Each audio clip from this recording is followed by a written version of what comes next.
Live yet? Yes, we're live. I can't. Me. Hi, welcome to Cast Together.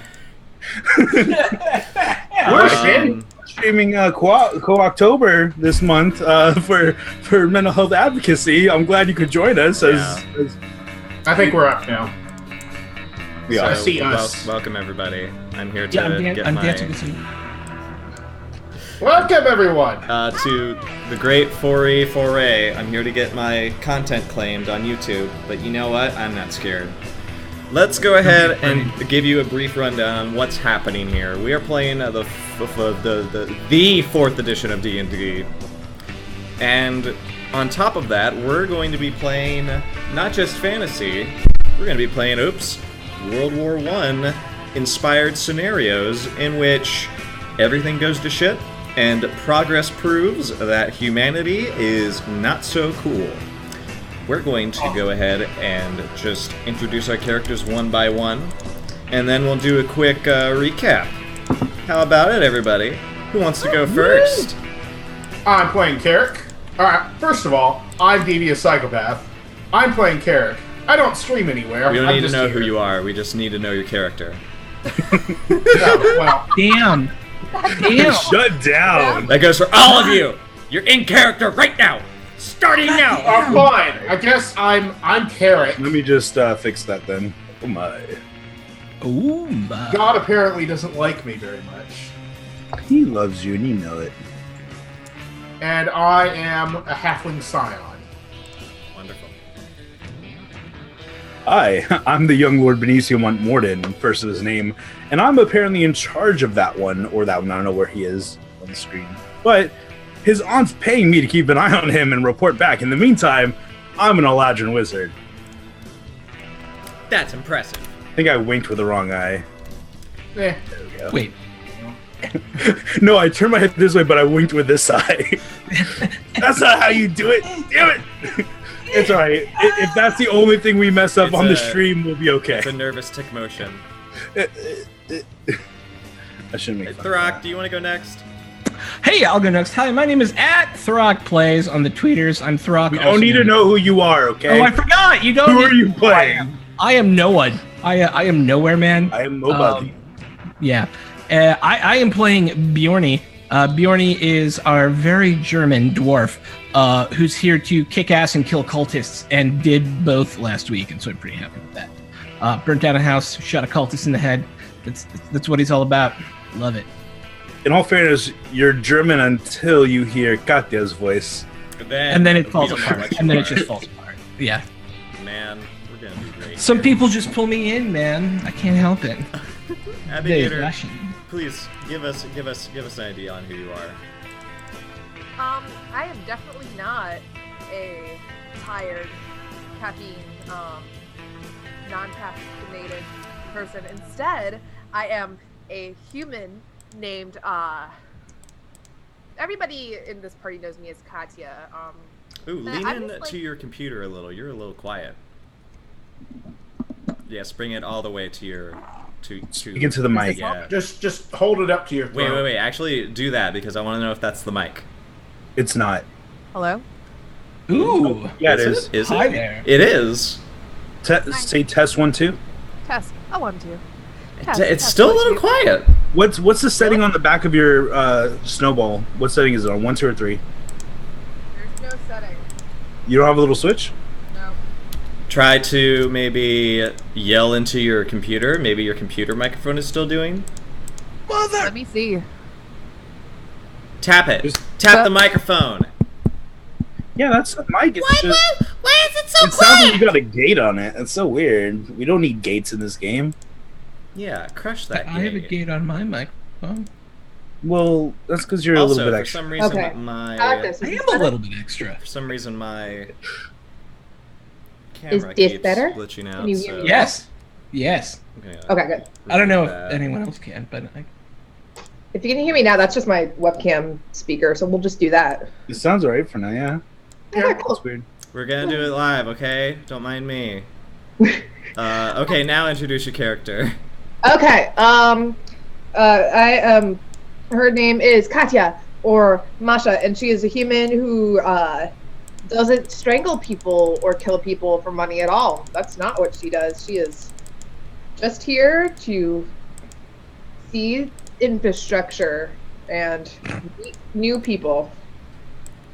That's dandy. This one time, I saw Katya take the legs off of a man and then stick them into his shoulders so he looked like a weird spider creature. Do we all have atrocities of Katya stories? I hope so. Eventually you will. I look forward to it. Grinny, thank you for hosting. It is wonderful Grinny! to see you. Hi, Gritty! Let me begin us on this path of treachery by giving us all a recap of what happened previously. Okay, everybody, get ready, because Oh no. these people... Oh boy. Yeah, I fixed my camera finally, BB. I hope it's good enough for you. So, I need inspirational music. Never gonna give you up, never gonna let you down. Never gonna around and hurt you. No. So the entire time we were starting intros, I was still stuck in my head. Brock, you're always like a half beat late. It's like a nice echo from it.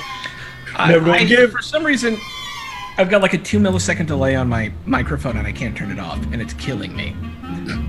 You just have to anticipate what people are saying. He's a league ahead of us, literally. Yeah. So Last if you watch my time, mouth really closely, it will seem out of sync. So don't do that.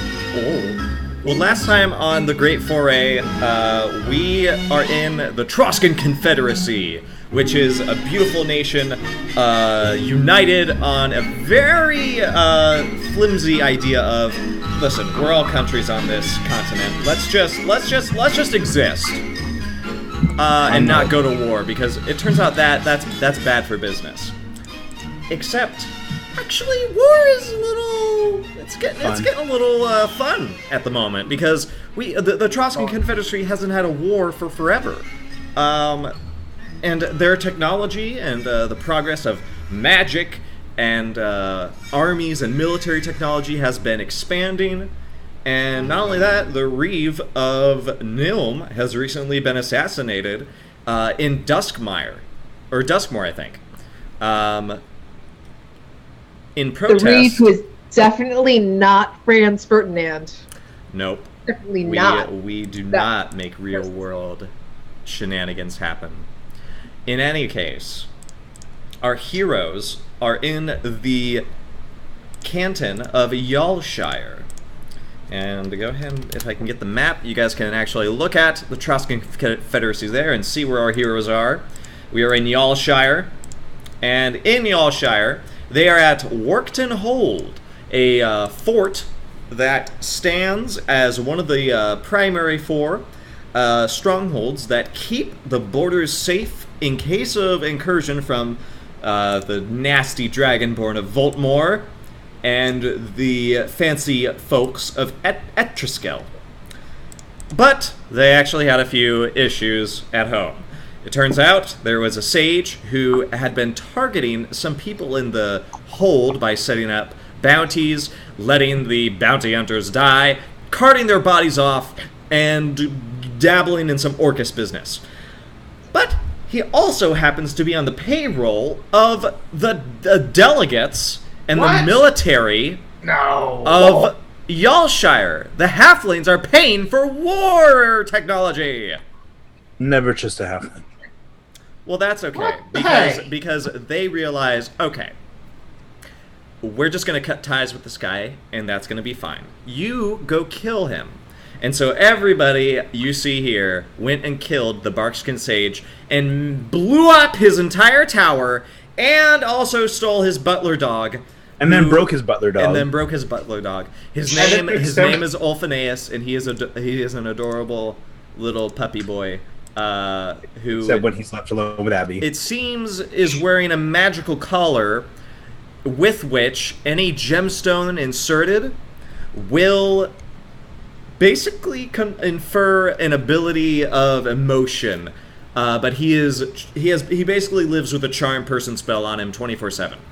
And that right now is where we're going to pick up in Workton Hold as Benicio has taken on the reins of looking out for Carrick and his psychic abilities, which are very new in this world. And also, Bjorny killed the innkeeper of Mortonhold, named Connor. Sometimes you gotta do what you gotta do. You know, you say that, but he's like this person's like equivalent of like a Satan worshiper. Like, imagine we are in the midst of satanic panic, and you are a Midwestern mother who believes in the power of Jesus and that the devil is real, and you see some strange man worshiping the devil with like blood sacrifices and playing D&D that's super satanic, and the rock and roll. Yeah, that's the reason you guys weren't able to get into the back room before, was because he was holding the secret D&D thing over there. You gotta be careful. That monster. Get me the Cheetos. Last I remember, I was looking at porn. And then I logged into the game. Yes, and guess what you found? You found a secret entry from this secret book from a secret bookshelf in a secret tower. You basically found hidden inside this porno book was essentially the draft for creating what is called a dragon stone. A gem that, once created, can fit into the collar apparatus. And you have not investigated and digested the information of what it is supposed to do, how it is made, or all the above. And that's when everybody went to bed, I think. Yes. So, if I pick up my halfling girlfriend and I run back to the tavern and unceremoniously wake up Carrick and then gently wake up the other two. Wow, okay, we're not even going to sleep on this. All of you are woken up by... That's not happening. I assume by unceremoniously waking me up, you just literally just shoved me out of the bed. No, think of like the best use of prestidigitation with just a bunch of like horns, like bicycle horns, like just that, like all at once, and maybe a couple like trumpets out of tune. Did you come to my room to do that? Or did you just do it out from out in the hallway? Well, considering I think that you and I share a room, I thought then I would have had a key. I thought so. I don't remember, man. Yeah, whatever. This was a week ago. I don't remember that far back. Wait, I'm not the one who takes having his feet rubbed by Ulfie. He hadn't gone to bed yet, so he just kind of like jerks out of all jerks up out of the chair. What the hell, Benicio? Come with me. And then I go and I like gently knock on Jorny's door. And then I gently knock on Katya's door. Carrick is hopping behind you on one foot, trying to shove his foot into a boot, muttering. I shove the blueprints in your face to shut you up. Say nothing? Guys, wake up. And I knock again until you guys come to the door and answer my calls. What do you want? It's the middle of the night. What? I found something that I think you need to see immediately. You found something that couldn't wait till the morning. You found something that I needed to see. What time is it? Right now. It's only like an hour after you fell asleep. Yeah, that's the best time to wake up. Why okay, let's go. I put on my armor and I go out. You'll get 4 hours later. You'll be fine. I believe you. Katya, come on. And I go into, I kind of let myself into Jorny's room. Okay. Is Lisa Let with you right now? Oh, yeah. She's there. Okay. This halfling... She's my halfling girlfriend for like 2 weeks. We're like totally steady. And she's like, oh, this... Oh, God, I don't know how to do halfling. Make it hot. Come on, it's my girlfriend for. No, it's almost like, think Canadian mother, Wisconsin mom. If anything, think like German milkmaid or something, like something real cute. Oh, this is amazing! Oh man. I assume Carrick's holding the book right now since I got. Yeah, Sure. All right, I want to double check to make sure if there's any more pages with that blueprint. Or is it just the one there's page? there's like 3 pages detailing this in the entirety of the book. The book is about 50 pages. The short form. But those are the only 3 pages that have been altered to contain these blueprints. Yes, indeed. Okay. Okay. I take the book from him and I show Jordy. Oh, damn it. See, look. You didn't even get to the good parts. Carrick was trying to, like, remove the blueprints from the book. Masha or Katya kind of walks in, and her hair is literally just like. Yes, girl. Okay, so your hair looks like that. He held on to the blueprints as I pull the book, so I'm just shoving porn in Johnny's face. You have to see this. What's he putting into my face? It's not. Oh, it's not illustrated. It's these pages, not Oh. I almost. What is this about the throbbing member? What? Why? You haven't opened at the wrong page, Benicio. Oh, right. Oh. Yeah. What am I looking at? Those collars that the sage was working on. Yeah. He has bigger plans for them. Look, and I like point out on the schematics, like things that are obvious for an arcanist. Yeah. See this? Can you believe this? This is not very good at all. No, immediately, right? We should know about this immediately. Carrick wants to take the book again. Take the book. Katya? Legitimately, after hearing this, I'll see you guys in the morning. We can talk about this in a couple of hours. Yeah, I'm Turns not around, sure.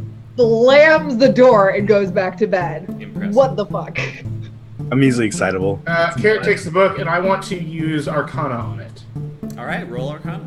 And I want to understand the full, as much as I can, about these blueprints. Can I assist him for a +2 or something? Since I'm like yes, pointing things out. I will allow this. Go ahead and roll your Arcana, sir. My Arcana, but my Arcana is not great at all. Actually, wait, no, let's... Hey, Unmade Gaming. It's nice to see you. I hope you, as well, are interested in 4th edition. So, yeah, you guys are able to, together, spend the next hour or so. I'm a beautiful bastard! Aw, you undead gamer, you. That's all I got. I love that man. I love Unmade Gaming too. You're a total sweetheart, buddy. So here's what Benicio and Carrick are able to get down on this book. Not like the sex part of this book, but like the actual different chapter, like, yeah. the different stuff. So in this blueprint that was hidden inside this raunchy novel, you come to the understanding that this is sort of an extra project on top of the collars.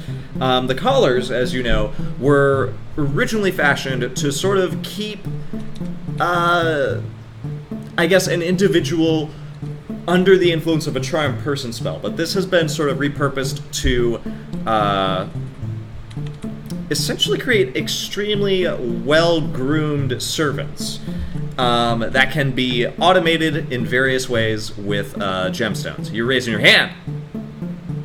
We know all this already. I'm recapping in a sense for audience. Oh, sweet. Okay. The He's talking about the Dragonstone. Yep. And the research attached to this blueprint is meant to apparently do another kind of effect. It is meant to imbue, through the gemstone and the collar, particular characteristics and properties of whatever is conducted into this Dragonstone. This Dragonstone obviously seems to be directed at a particular type of dragon entity that will imbue the one wearing the collar with hopefully some sort of dragonish qualities. Zorni, do you think this was made specifically for the silver dragon that was in the ledger?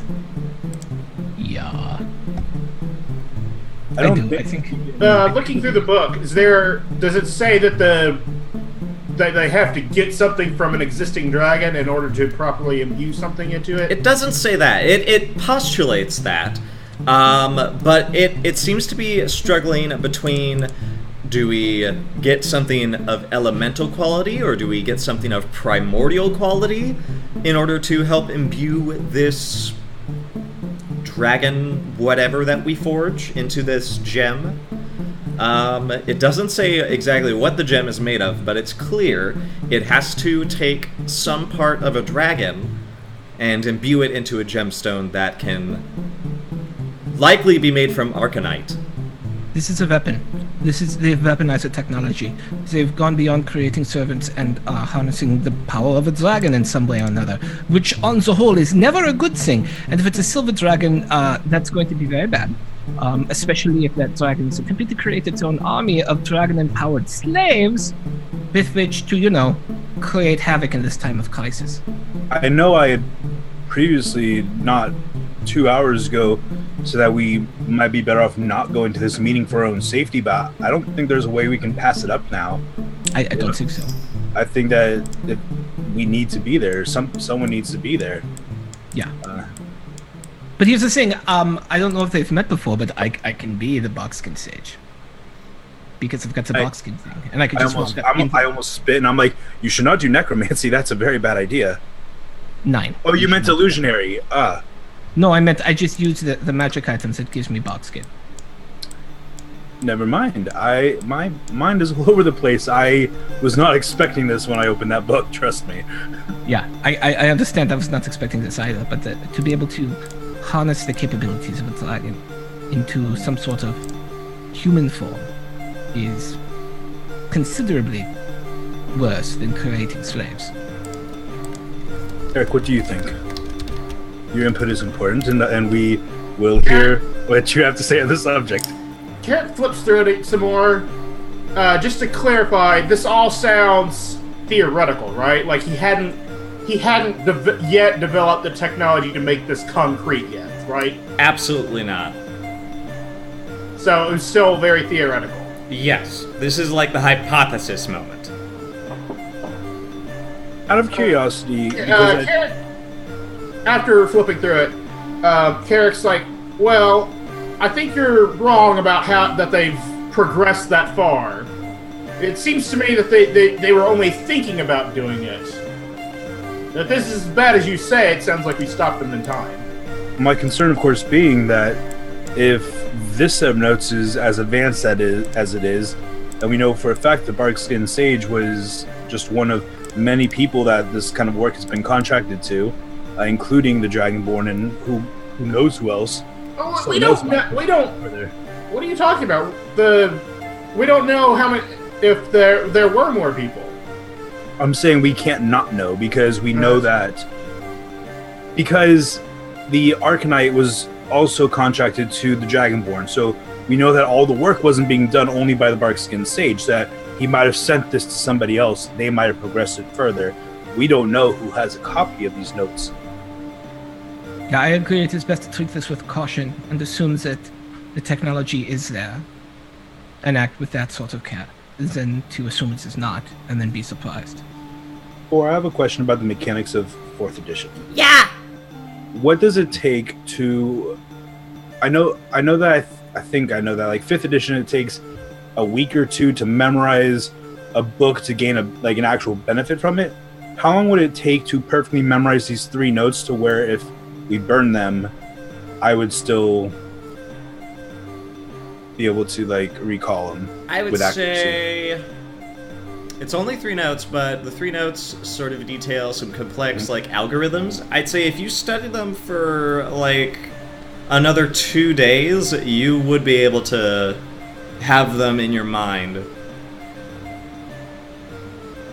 So yeah, I'd say give it maybe 2 more days as well. Okay, I think what I'll do is I'll do it as a skill challenge. You will have to spend an hour working out some of the logistics of this, and committing it to your mind through successful Arcana checks. If you're able to get 3 of them, 3 successes, I'll allow it. So if you want to spend the night doing this right now, yeah, go ahead and do it. I would start because I trance, so I only need 4 hours rest, and it's Exactly. not terribly late for me. I'm not going to do this without permission from the party, though. Jorny, Carrick, these notes are, even if they're not very advanced in and of themselves right now, these notes are very inflammatory. They could be dangerous if they fall into the wrong hands. I think that we should ultimately destroy them. I get what you're coming from. Going off what you said earlier about not knowing how much other people know, I have an idea. We know who was supposed to be meeting the sage over the next few days. And the problem with them meeting is he's dead.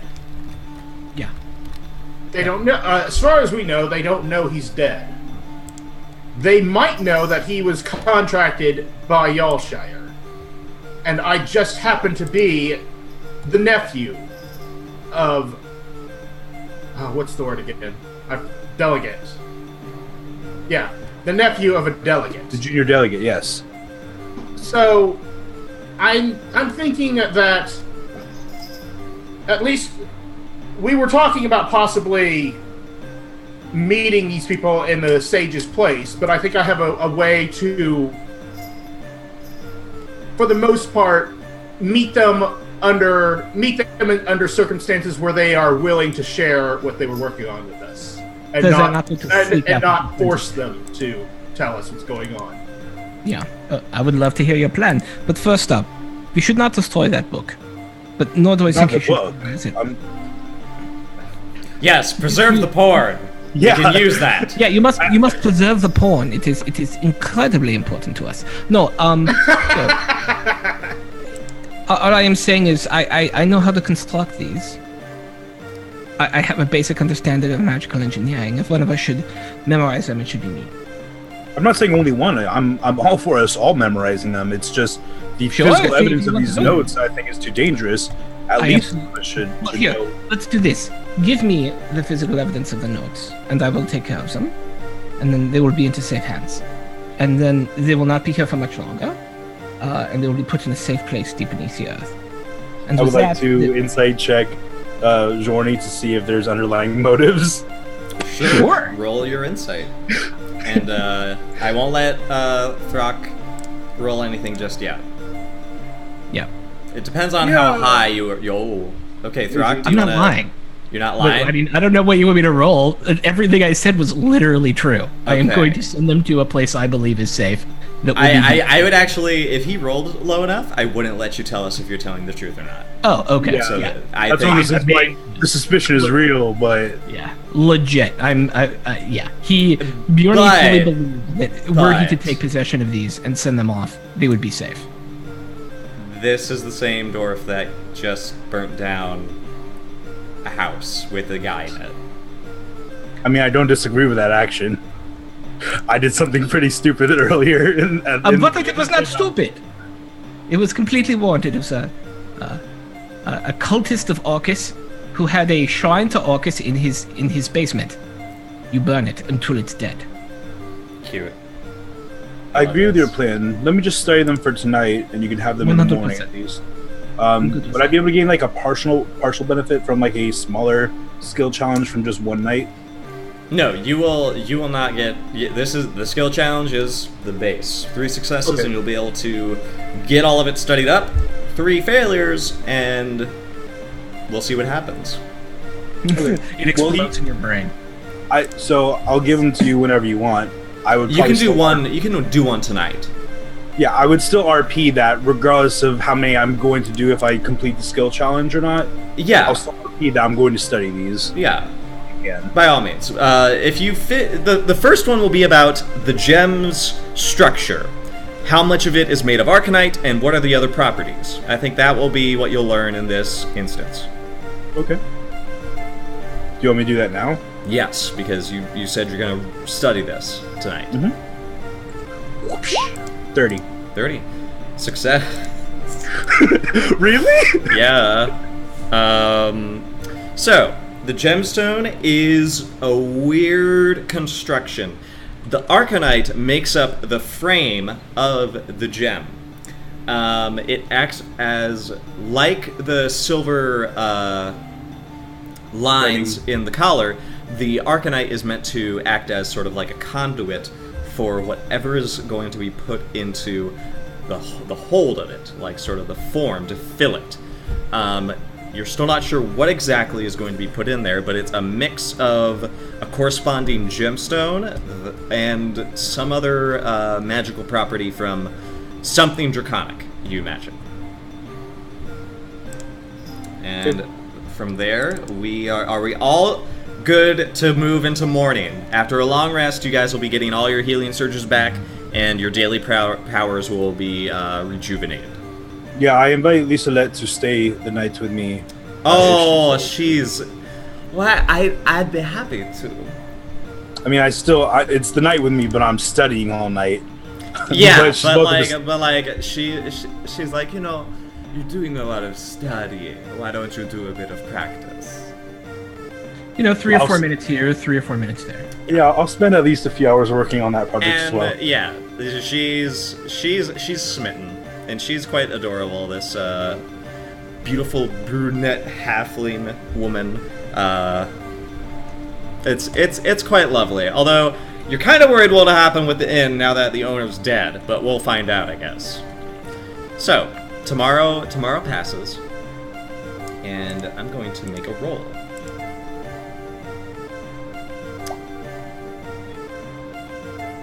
Let's do it. Okay. The day passes. Everybody wakes up. And you definitely notice that there are... It's awful suspicious when something burns down, but for some reason, they're still trying to work out what exactly happened to Connor's house. Out of curiosity, did Jordy remove any of the Orcus scenery? I don't think he did. His down?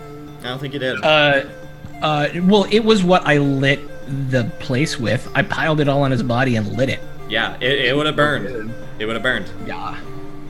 But basically, the town guard is taking statements from everyone.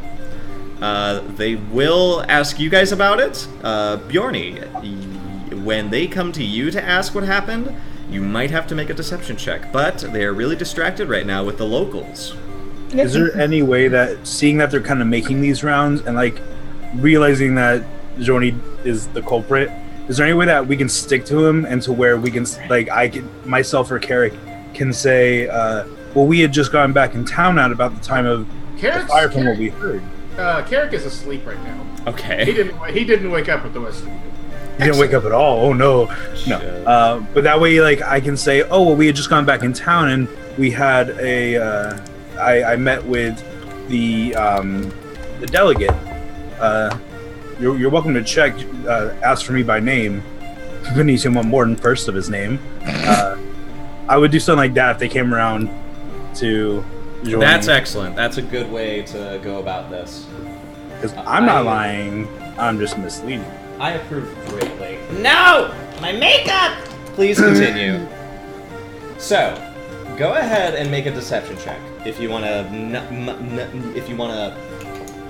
get this nipped early.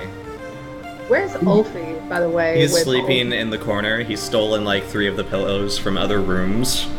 Oh no, I would have like made sure he had a bed. He's not gonna like sleep on the corner like a. He was with Carrick last, giving him a foot massage. I assume. Oh, that's true. Hey. He's probably just in Carrick's room. Carrick's still asleep. Okay. He's still asleep too. Who's making the bluff, myself or Jorny? You, because you said. Oh, we just got into town. We don't know what's going on. Not 20, 28. Oh! What was that about that voice you were giving me? What? That's. Well, that's just good. nice, isn't it?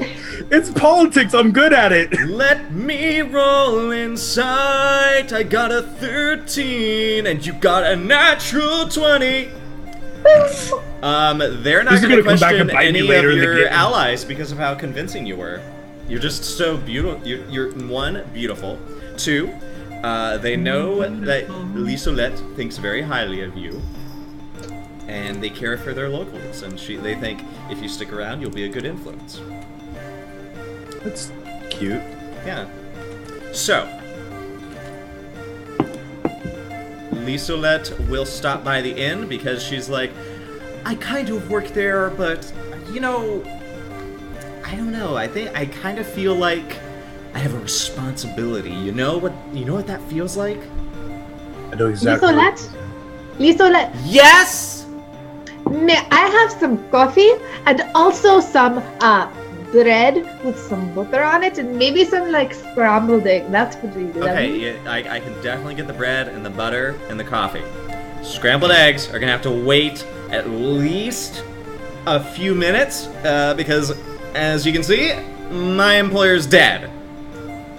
Oh no, take your time. I know things are crazy. Oh, they're You- crazy. You will be fine. Well, thanks. I hope that somebody buys this place soon enough so I have a job.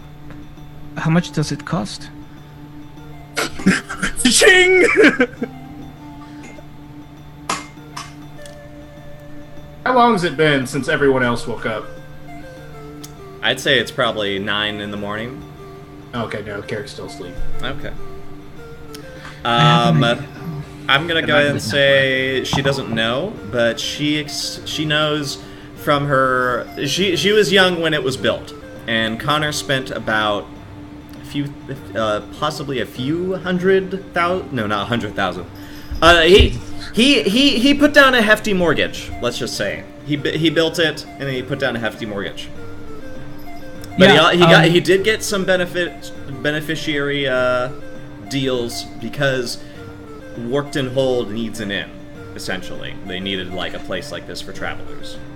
I would like to write a note Okay, to my superiors, lovely. letting them know that there's an excellent opportunity to gain additional intelligence through the purchase of a recently ownerless inn. You sneaky motherfucker. Interesting. I love it. They write back, how did this happen? That is immaterial to the situation at hand. Okay. What- Yeah. So you can drop that off at the post office. Yeah. But by the way, the post office of Yalshire makes a very good use of messenger spells. Ooh, neat. Yeah. So where this? Someone else has to read your message. I don't think they have to read the message. They just have a device that will transfer like the text and the lettering. All right, just making sure. So maybe in about half a day you'll get a response to everything you've sent. Okay. So- Speaking. Oh, go ahead. I'm sorry. One more question while I'm talking to the post office. No problem. Did I get a response from my previous note? No, because that was sent Okay. at the end of the day. Oh, that's right. Okay, thank you. Yeah. I'll shut up. Work days are Monday through Friday, 9 to 5. They have Closed 1 on to 2 Sunday. o'clock. And Monday is a holiday. And Monday's a holiday. And Friday is a 3-day weekend. Yep. Every Friday is a And- 3-day weekend. And Monday is a holiday. Or did someone already say that? And Wednesday is someone's birthday. Okay. So, So, how was the book that you thought was so important to wake me up for last night? there wasn't anything new in there. Are you asking me, like, in the tavern or in one of our rooms or... No, in the tavern. So, what was so important that you had to wake me up? Carrick has all the details. He actually understands it much better than either of us. You should go ask him. I think he should be up about this time anyways. He'd be able to explain to you. I suppose Carrick will now make his way downstairs, clearly nursing a hangover, and he's just kind of stumbling around. He's about to sit down at the bar before he remembers, oh, right, I know those guys. And he goes to sit with you guys instead. Excellent. How was the porn reading last night? It was Oh, what? very enlightening. The reading. Oh, right, the thing, why we were woken up. The form. The saucy book. Right. Yes, Yeah. it was very, interesting.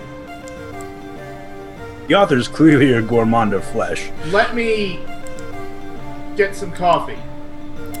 Coffee is retrieved Karen for you kind of guys. just like says something. It was about the fucking, and he does the hand motion for the Like collar. slitting someone's throat. You've seen this No. before. You know this. No. He's just trying to like motion a collar. Oh, yeah. What is Alfie down now? He comes down the stairs, and he starts going up and down the stairs. He just keeps going like do do do do do do do do. Karen wakes the fuck up immediately. Walks over there. What are you doing? You I'm awake. get back up there and get your fucking blanket on. I'm awake. He goes back upstairs. Masha? I will whisper this to Masha. Katya. Or Katya. I get them confused because I see you on the overlay. change as well. your I get you. name.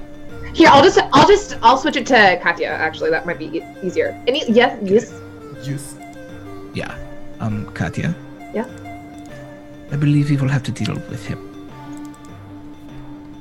That I will have to deal with. No, we, I mean us.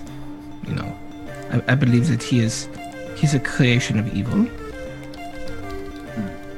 And that while he is cute and cuddling now, we both saw what happened when he wasn't. What are you guys whispering about? Okay, so here's the deal. Last night, when the collar accidentally came off, he was very different. He was very, very different. I believe that I'm struggling with an ethical dilemma, and perhaps you could help me.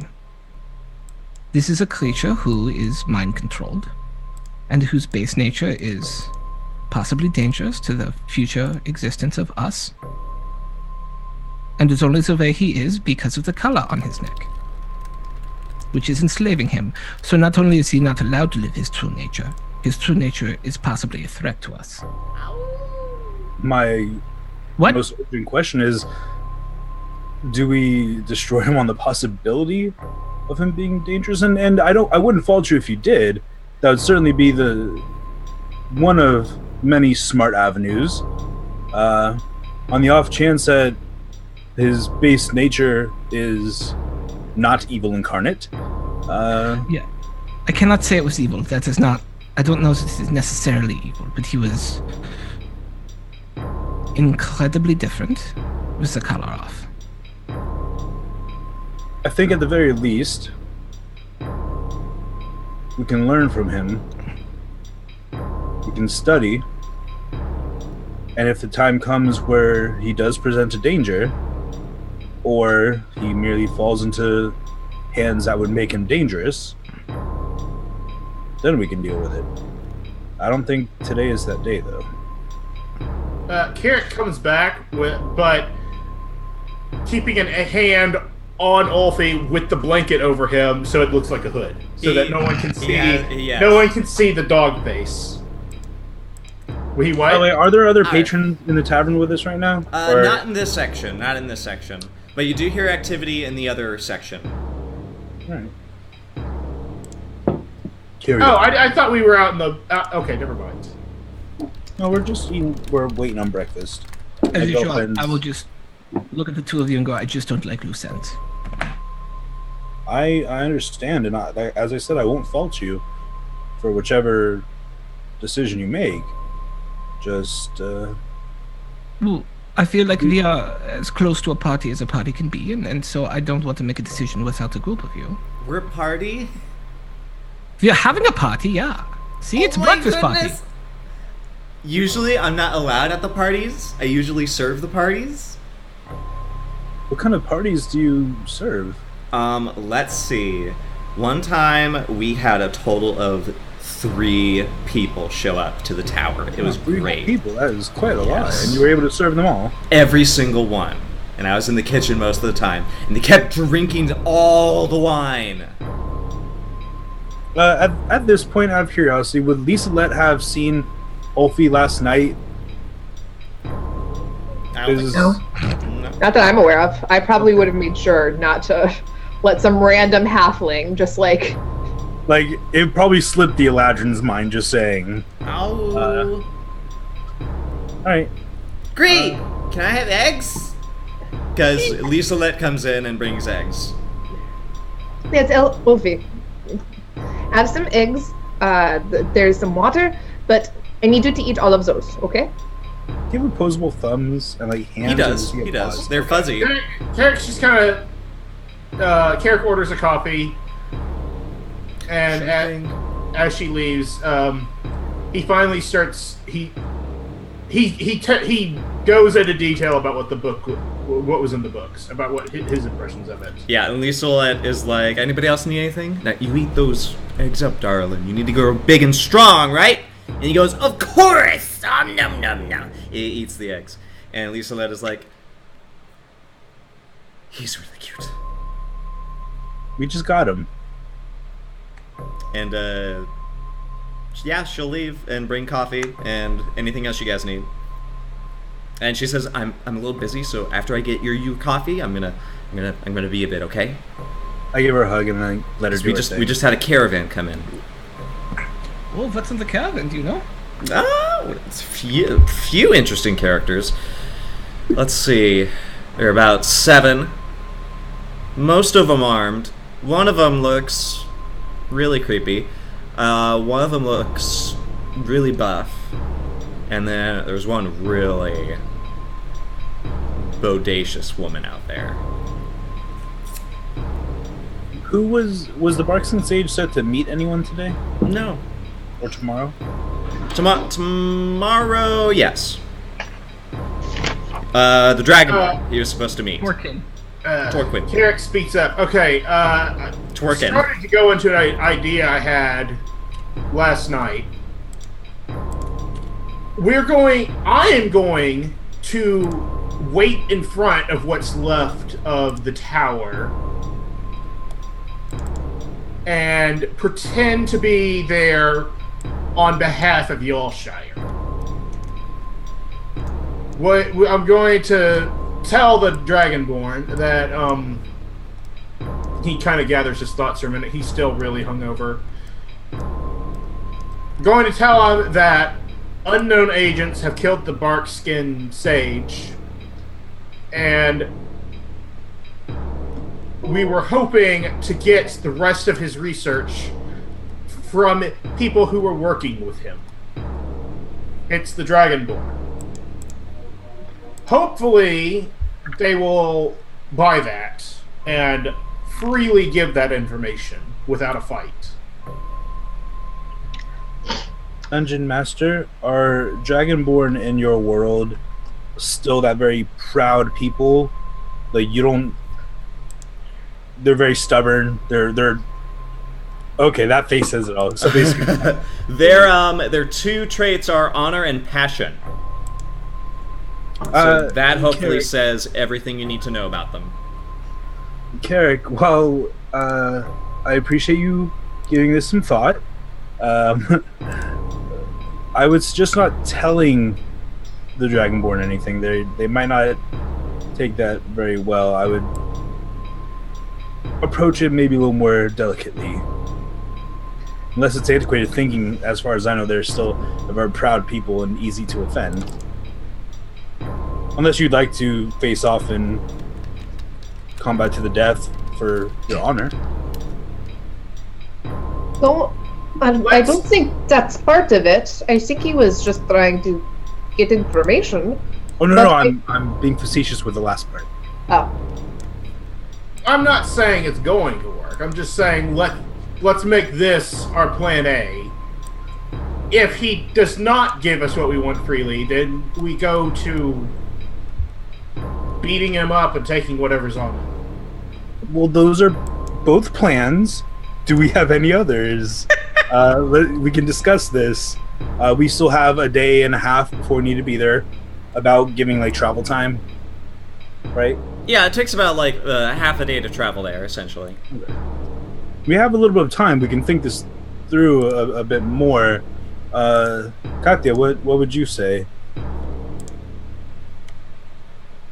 I do not know enough about this situation.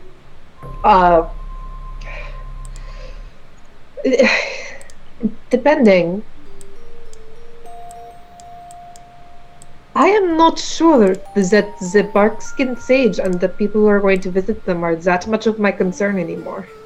To be totally honest. I mean, this could ultimately affect the Confederacy and beyond. Well, if it affects the Confederacy and beyond, then this is not my place to be messing. There are things that are very delicate in the balance right now. I would hate to, how you say, tip the scales one way or another. That's a very wise sentiment, but when I was attacked quite recently in this very tavern, a couple seats over, you definitely tipped the scale.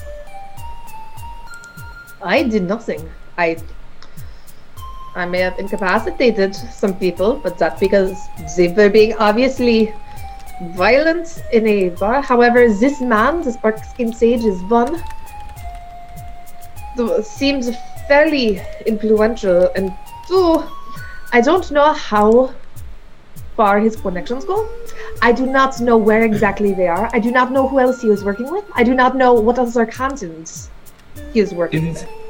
These are odd concerns to have after you've killed him. They might not know it was you exactly, but they could easily find out it was one of the four of us. And I would rather not be caught in that crossfire. Which is why I think we might do well not staying here. There's an existential threat. So, this is what I find interesting. You were perfectly happy to create the problem that we are now discussing, being a part of this group. But now that the problem has been further identified, you don't want anything to do with it. That seems logically inconsistent. I mean, we can simplify it and have, would you forsake this one? I point to Alfie. Would you just let him be killed? I turn at this point and I look at Bjorny. I am like some others. Believe until someone proves to be a definite threat to my well-being, without the shadow of a doubt, that one should not go killing innocent. I am so sorry, but that is bullshit. I saw your face yesterday. I saw your face yesterday when you were mourning over what you did to Ulfi. And considering he's the only evidence of the work that this man was doing, somebody's gonna come looking for him. So again, this is good reason to go away from here. Do you not understand my logic? I do not see how this because it is not logical. You have already put your hands into a pot that was not in any direct threat to you. Two of them, in fact. You saved Benicio's life, and then you joined us to take out the mage. I'm very grateful for both, by the way. Yeah, same. And yet now you are suddenly reluctant to continue. After your action defeats your own logic. You have stepped into a path that was not yours and did not pose a direct threat to you twice. And now, when we see that the threat is greater, you choose to leave. And still claim it's for someone other than yourself. Once again, defeating your own logic. I don't understand what is it you really want? What are you after, Katsuka?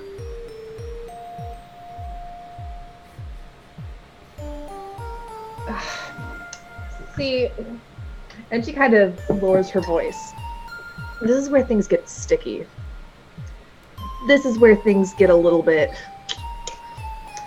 So I understand each of you has your own reasoning for doing things, and that's totally cool. I have my own reasoning for doing things, and I appreciate your help in doing these things, and I appreciate this teamwork and this camaraderie. However, I haven't known y'all for long, and frankly, this is a mess that I would sooner not want to be involved in, you know. But What are you doing with your voice? That is very impressive. you see, I'm sure some of you also know some things are not quite what they seem. And at this, I look at Bjorny, specifically Bjorny. Some things are not what they seem. But what are you looking at me for? I have not lied. I know. I have not given a false voice to myself. Some people don't mean to. However, like I said, I do appreciate all of your efforts, and of course, you're all very nice people. But if you're in immediate danger, like murdering, and I'm around, definitely let me know. I will help you out. No problem. We are in a bit of trouble. If I was going to get a recommendation, yes, this is dangerous to get into, and this is like greater whatever. But we all know that things in the cantons are very precarious, and anything can topple those over. I would rather not be around when things started to fall on us. So, Katya, What? where would you have us run? That's no concern of mine. I don't Again, care about this conversation anymore. You're obviously a liar and not someone to be trusted. You also do not have the courage in your heart to see a thing through to its end. I'm out. And he gets up and walks away from the table. All right. Where do you go when you walk away? Outside. He walks outside. Okay, luckily there is a door down here that you can walk out of. Or do you want to walk through the main room? The front door. I'm gonna walk through the main room. All right. He wouldn't not walk out the front door, right? Like, Yeah. Okay, so I'm just going to go ahead and put This is after we talk to the guards, right? Yes, this is after, I'm going to say. It looks like there are 8 individuals in this room, not counting Lizelette. I'd say most of them are humanoid. One of them is definitely a dragonborn. In fact, he looks like this. Dun, dun, dun. He looks like that. And there are, I believe, 2 other dragonborn in the room with him. fancy boy. Oh, yes. oh, hey, buddy. He is handsome. And let me find the other Drago. I cannot find the one I want. That picture makes me want to speak like a dragon. I'm a Where's happening? I can't do it. Fuck. Okay, I can't find the one I want. So I'll just use the ones over here instead. Dragon voice. Or I have to do my double chin. It doesn't sound very good, but I have to talk like this. I'm a dragonborn. I have to talk like Consume you. I love dragon voices. My voice is just... they hurt though. They will hurt. Let's. I just like my dragon voice face. This is my low voice first. Let's get this boy. Let's get this boy in here. It's always like and I always have to put my chin in, so I get the double chin. Yeah. Here you go. This boy's here too. Oh, he's quite the fancy boy. There's another fancy boy. Oh, yeah. Oh, this one is even fancy. Look at his goatee. He's like, oh. You fuckers. Oh God. And then These are this my chin boy. tentacles. Look at those chin tentacles. I'm sorry. No, you need to put those two little ovoid portraits on either side of the big portrait, please. Oh, okay. Please, we're. Boop. There you go, testicles. All right, done. It doesn't fit inside the roll 20. I'll fix that. That's much better. Okay. You also see there are so there's 3 Dragonborn.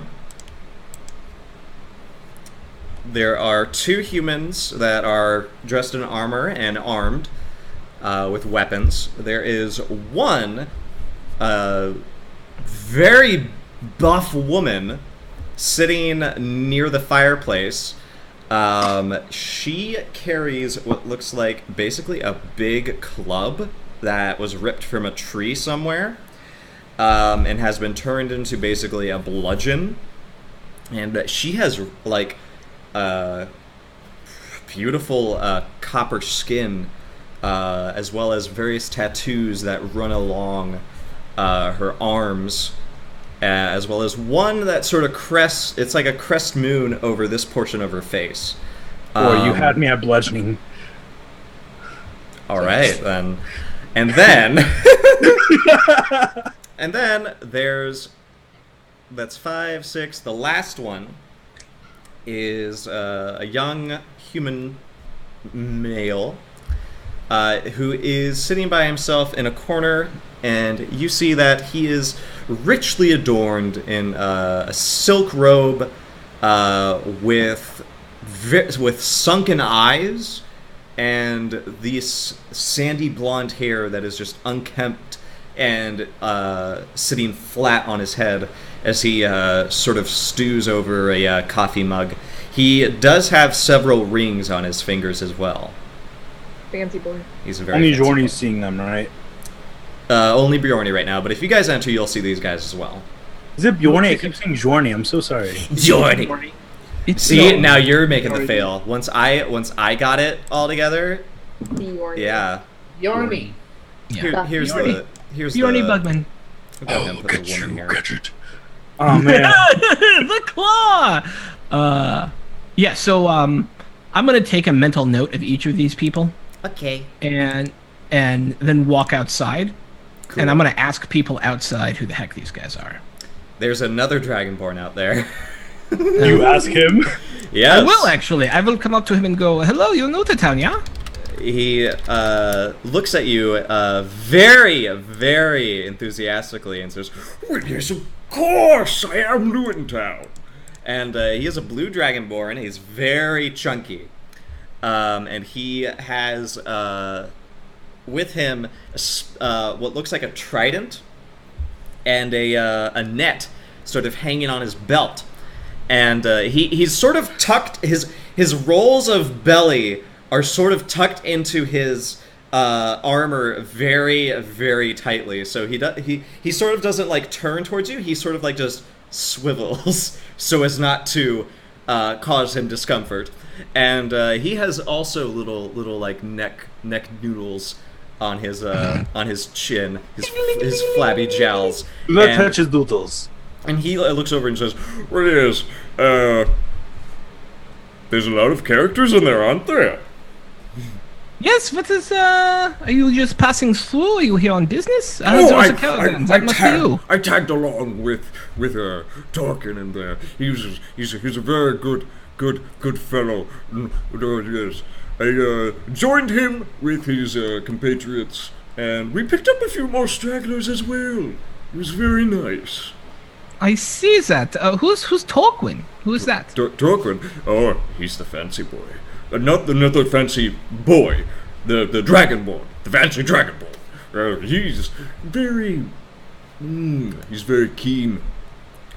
And from what I know, he works for somebody in Voltmore. No, I'm rude, of course. I'm introducing someone else to you when I should be introducing myself. I am... Yes, who are you? I am... go ahead. Oh, you want to go first? Oh, I'd be perfectly happy to. My name is Heinrich Heinhagen. It is a pleasure to meet you. Mr. Heinhagen, I am Kirk Voltstone. I'm pleased to make your acquaintance. It is a pleasure to make yours as well. Well, Was it Kurd Voltstone? Kurg Voltstone. Kurg Voltstone. Offer him some cheese. that's where I came to the halflings. Excitable Dragonborn. Okay.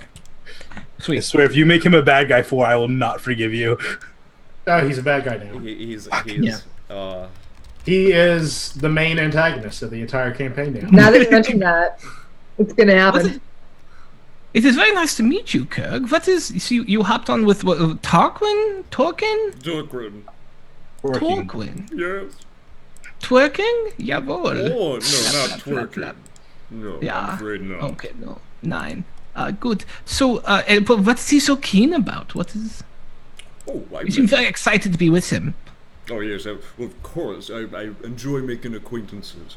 You see, I'm a bit new to this landlubber is the term I think you would throw around. I'm a seaman by trade, but I Oh, you're am, a sailor! yes, I'm unfortunately making a new route in life, and thankfully, Dorquin was eager enough to hire me on as a guard for, passing through. Which was very Oh, nice. fascinating. Yes, for his little caravan here, and now I'm working all of Yorkshire. Yeah, it's a very small place, but it's very comfortable. I'm sure the inn will provide excellent services to you and your friends. It sounds like you are not staying here, so where are you going? I don't know. Anywhere that has money. Interesting. But So I you am are an very- adventurer? I'm open for business, essentially. I have many trades that I can offer, not just my sailor particularities, but I am a well-traveled pathfinder. I can certainly mediate any disputes with this gallant thing here, and he points to the trident on his back. So let me ask you something, Kurg.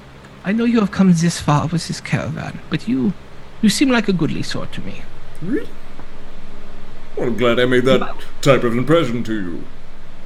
If I were to offer you employ as a pathfinder of my own, guard and one who knows how to work the way around a trident, would you be amenable to negotiation?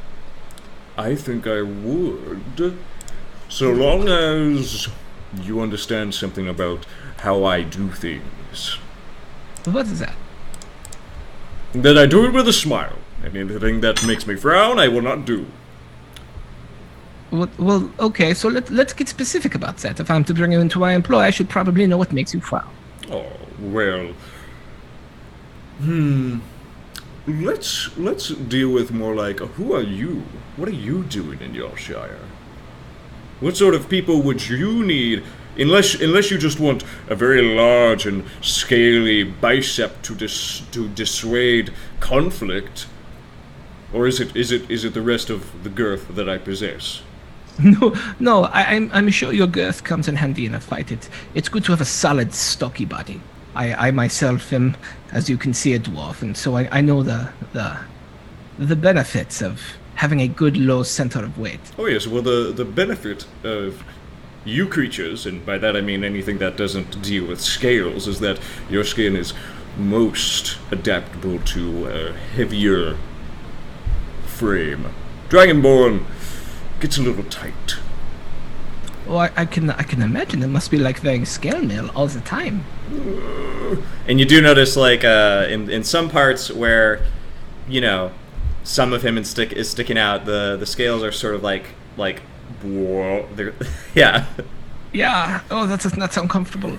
It's the Yorkshire cheese I came for, you see. I will say I am a doer of good. I am an adventurer. In fact, I am one who seeks to root out the evils of the earth. Interesting. Well, the evils of the earth will certainly need someone to pound them down into submission. So if that is what you seek for me, I will gladly sign on to your ship, metaphorically. Excellent. What are your rates? A share of the whatever we find, or do you prefer a per diem? I will accept a paltry sum of, we'll say 5 gold per day. 5 gold per day. Yes. Jawohl. Let me see what I can do. So I would, as we are of course an adventuring party, I wonder if, in lieu of the 5 gold per day, I could interest you in a share of the loot. A share of the loot? I can certainly pay you for at least 3 days right Yes. now. Very nice. So, this share, how many shares are there currently? Well, there are currently only 3 shares. I see. Because I don't count Katya. Well, that's interesting. I will allow this. And we'll see what sort of shares we get. I will tell you, though, if we are not having satisfying enough adventures, I will bring us adventure. I would love to have more adventures. It sounds very exciting. That is most wonderful. Excellent. Wir lodging here at the inn. And you can meet my party members. I need to go for a walk. But if you would like, you can either come walk with me or you can go meet my party members, Benicio and Kerk. They're sitting in the back with a woman and a strange creature. Is it a goblin? No. It is not a goblin. Is it a little kobold? It is not a kobold. It is. No! Gosh, Yes, darn it. you. I don't know how to. You'll have to see it to believe it. If you say so. I, however... See, I'm already bringing new adventures and experiences into your life. And that is what I came to Yorkshire for, other than the delicate dairy diet. So, here's what I shall do. I shall bid my farewells to Torquin, get my pay from him, and I will see you around town. Perhaps I will even introduce myself to your party members. You should. Well, it is very nice to have made your acquaintance, and I will... That house is burnt down. Yes, there was an accident last night, apparently. That's awful. I should pay you first, yeah? Just to show that I am serious. Here is 15 gold for 3 days. That is awful precious of you, thank you. Mm-hmm. And he takes it and he's like, awesome. And he thanks you. And then he goes inside the inn. Okay. And I go steaming off. But I recruited as an NPC. Excellent. You're not Excellent. only an NPC, the best NPC. Yeah, sorry. You have the best Dragonborn ever. Is he from a different campaign? I did. You all seemed really Yes. excited when he showed up. And Yes. Abby and I played with with our friend Knots of Speedruns, and Yeah, Four played a Kirk. dragonborn named Kirk who was big, gay, and really liked cheese. It was amazing. Yeah, it was so good. Excellent. Kurg is All right. legit one of my most beautiful creations ever. Oh no. Aw. All right, so I didn't find his original portrait, but I found something just as good. I have the 8-bit of him. Oh dear. Oh, that's right. Get the 8-bit. I'll put that on here too. Yeah, I'll put it in the Discord. Most beautiful. Here, we'll put this here instead. Beautiful. Here he is.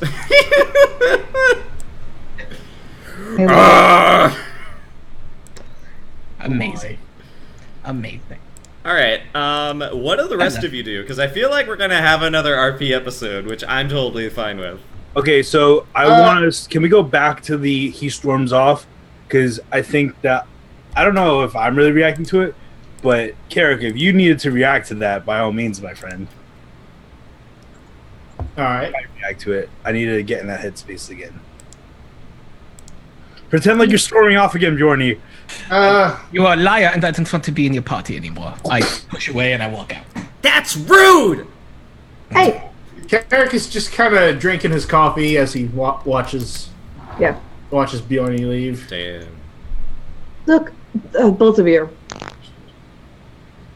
Just I'm not saying that I don't think that you're good people or fun to be around or that it wouldn't be fun to like be in your party and stop evil. This is gonna get dangerous. And I've got a job to do. Okay? what's the job? It's a very fair question.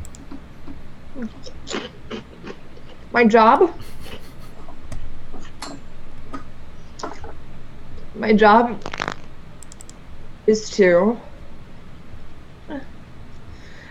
I've got a pretty long job description. Let's just put it at that. But I like to think of it as helping the greater good.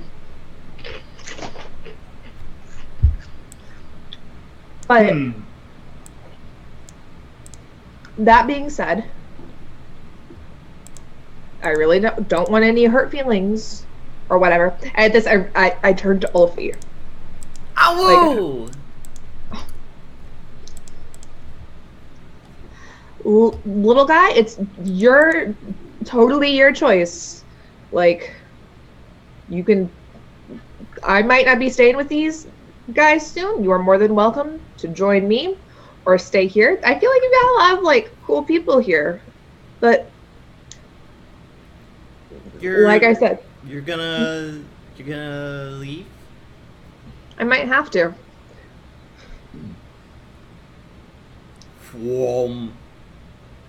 All right.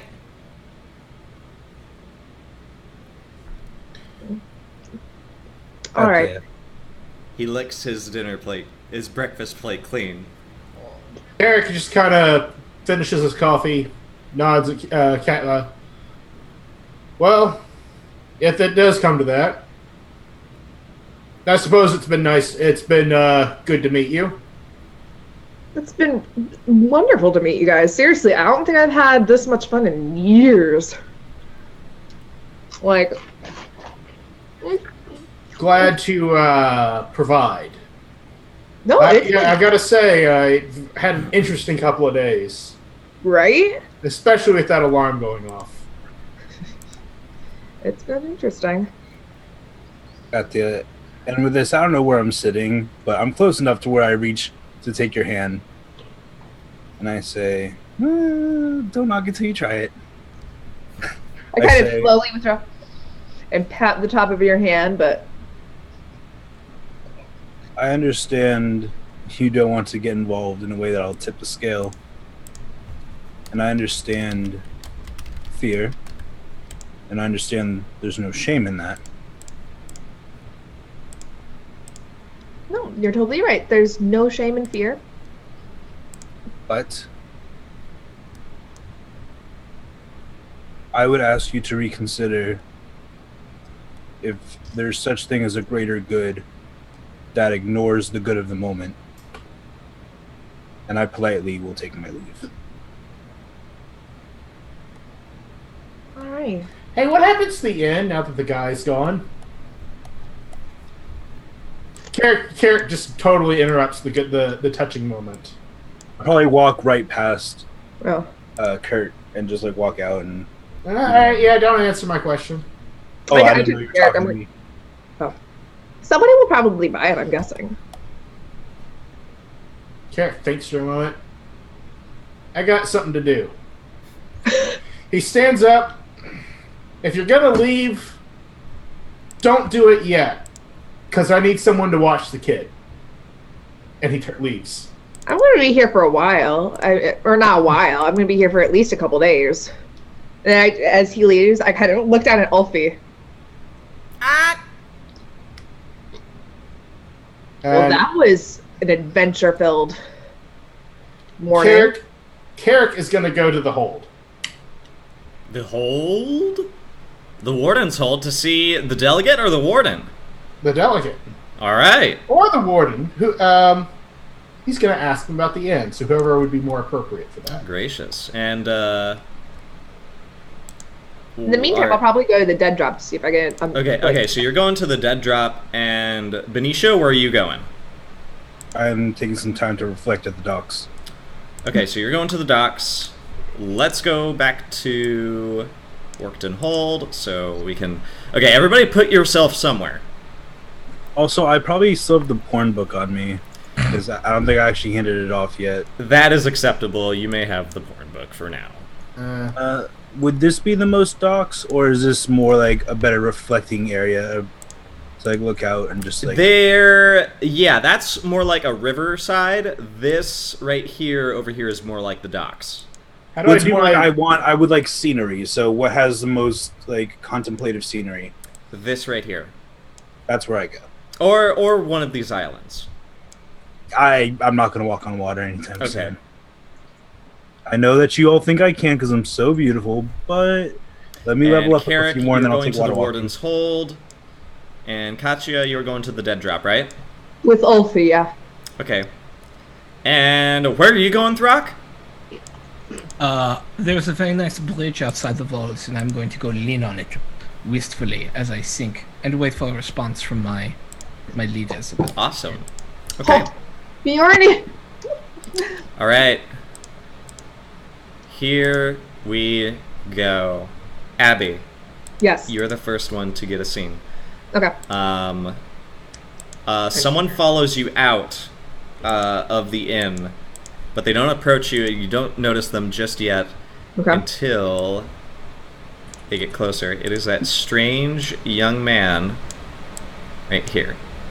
He approaches you Oh god, it's a weirdo. as you are on the docks. And now that he is a bit closer, you see that he is a half-elf. And he sort of has his more like bigger, more magey, I guess, robe, sort of like on his arm, tangled up with a little like it's more like a rod than like a walking stick, sort of bundled up along with it. And he approaches and sort of like shakes his head as the wind sort of like catches him off guard as sand like sort of blows over him. I'm just imagining him imagining that his hair... Yeah. He's trying to be all like, but then the wind is like, oh. Yeah.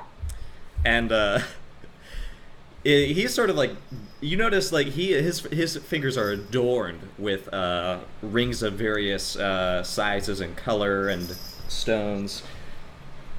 And Ulfi points at him and says, "Spooky man." I wonder why he's... And I kind of get back into the fake accent. I wonder why he's following us. Oh. I don't know. Why are you following us? I turn around. And I turn around to the guy. The child has a point. You have been following us for some time.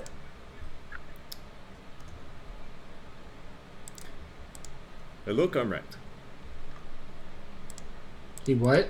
Hello, comrade. And he says, The Emperor's blessing to you. and you know that this is an old saying before Vakhtun joined the Confederacy for their when the Emperor's family was still, you know, they hadn't been toppled yet. There was still some honor in having nobility, royal and divine blood run things. Mm-hmm.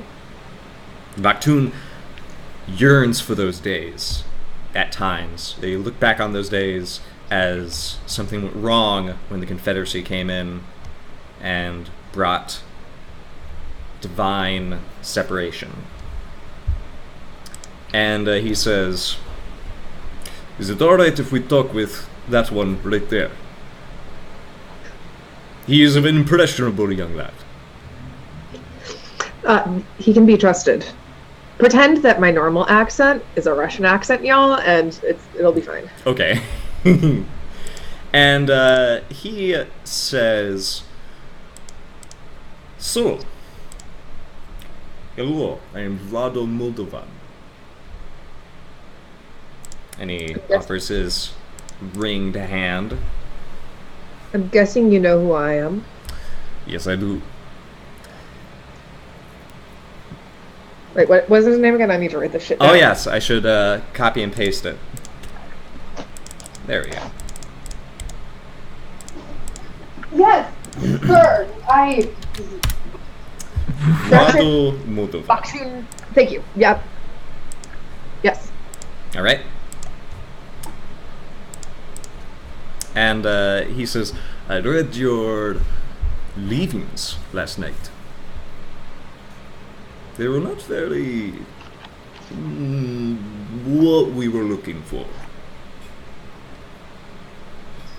I only write what I find. I'm sorry that I did not have a chance. Well, maybe writing is not the thing that is best for communication.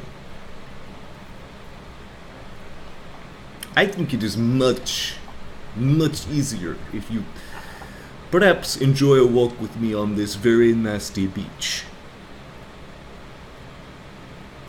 I narrow my eyes. I kind of lean down to Ulfi. I was like, "Hey, Ulfi. Yes! Do you know what I need you to do?" Bite him! No. Sniff him! Nope. Hug him! Nope. I want you Kiss to you! go. Mwah! Okay, I want you to go and get some delicious lunch. And I hand him like a couple of silver pieces. Ooh. And All right. He's like, yeah. But here's what I need you to do. What? I'll do it. You are awesome. You are the best. I need you to, because it's cold out, and I kind of look at him, I need you to keep your hood up. I need you to get some delicious food. And then I will meet you back at the inn. Okay. Okay? Okay. Sounds good. All right. Goodbye. Goodbye. I will see you later. Goodbye. He waves at Vlado, and Vlado does this, and he flees. Vlado says that was very cute. I mean, I thought this might not quite be the conversation. You'd be surprised what children can listen to. They are very reliable. And I don't think so. with that, I must congratulate you. You definitely took care of this issue that we were having. I would like to ask how much you really think that Yalshire was working with Sage. Because I think it's actually more of your interest to be a bit more open with us. Because Vakhtun can see what's going on. That is why we have you. To be totally honest, I'm pretty sure I know what Vakhtun is getting from this Barkskin Sage. My concern is perhaps not only what Yalshire was getting from this sage. It seems like he's had meetings with several compatriots that are coming up. And though much of his ideas and experiments are unfinished, and from what I gathered, not workable, there was some dangerous things that I would not want in the hands of, well, anyone, to be perfectly honest with you. I see. That is good caution for you. These meetings, are they coming up? I believe there's one with the Dragonborn in a couple of days. Okay. Do you think is there any possibility that they would want to continue? I'm guessing there was some kind of exchange going. What I would be interested in is, in the couple of days, there is a Dragonborn who I'm not sure if you saw has come to town. There are several. I traveled with them. They were very kind. I believe that might be one of the Dragonborns who has worked with the Barkskin Sage. And as you know from the letter, it seemed that they were getting some Arcanite? What was it? Arcanite? There's I an was about to say the Arcanite deal going stone, on. and that's not right. I believe the Barkskin Sage was getting Arcanite from these Dragonborn. Interesting. Zotan is very vehemently not open to any trades with us in the past. Perhaps this could open up a new road should we need this particular resource. He looks very uncomfortable for a moment, and he says, "Well, unfortunately,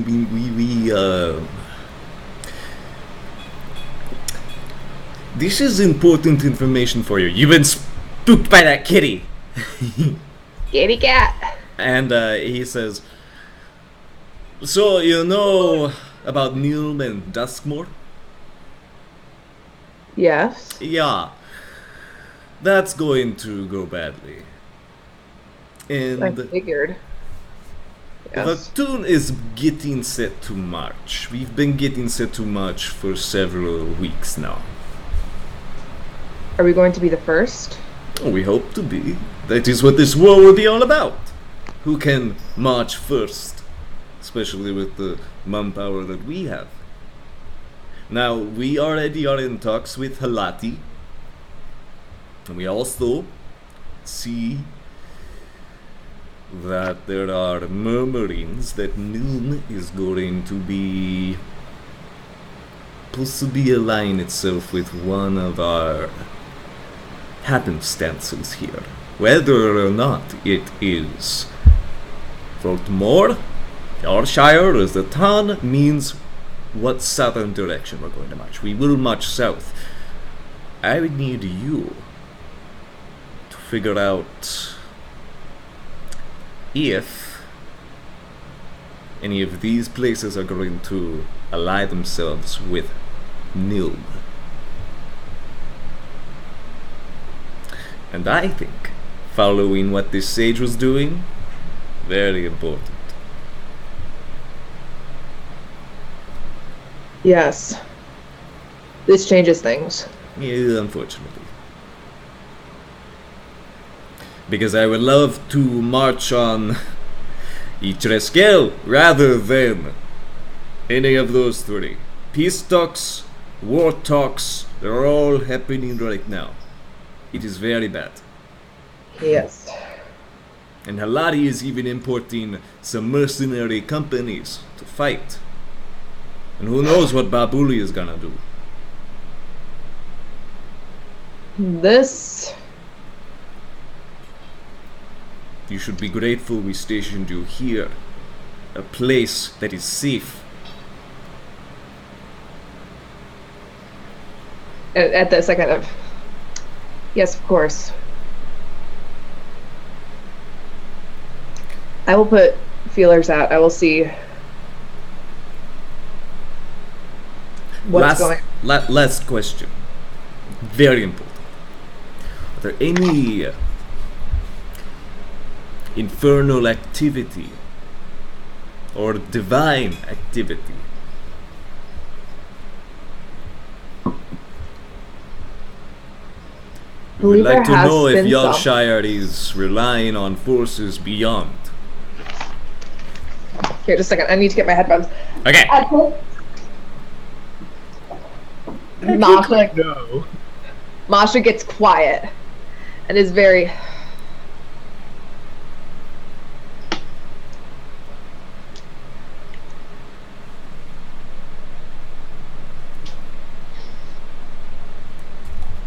I have reason to believe that the Barkskin Sage was using... I need to... God bless you! Thank you. I have reason to Magic. believe that I'm not sure. I'm trying to think of how Masha would word this. Fuck. They're worshipping Orcus. They are worshipping Orcus. No, but I don't know. Yeah, no, she would believe the Barkskin Sage was worshipping Orcus to get power, or was at least trying to get power to some of his inventions. I know recently he was, I think, sacrificing people to worship Orcus. I know somebody's house recently had burned down who I believe had ties to Orcus with the Barkskin Sage. I believe unwilling. That's rough. Yes. Well, listen, just know the Vaktoon has an answer to every contingency plan.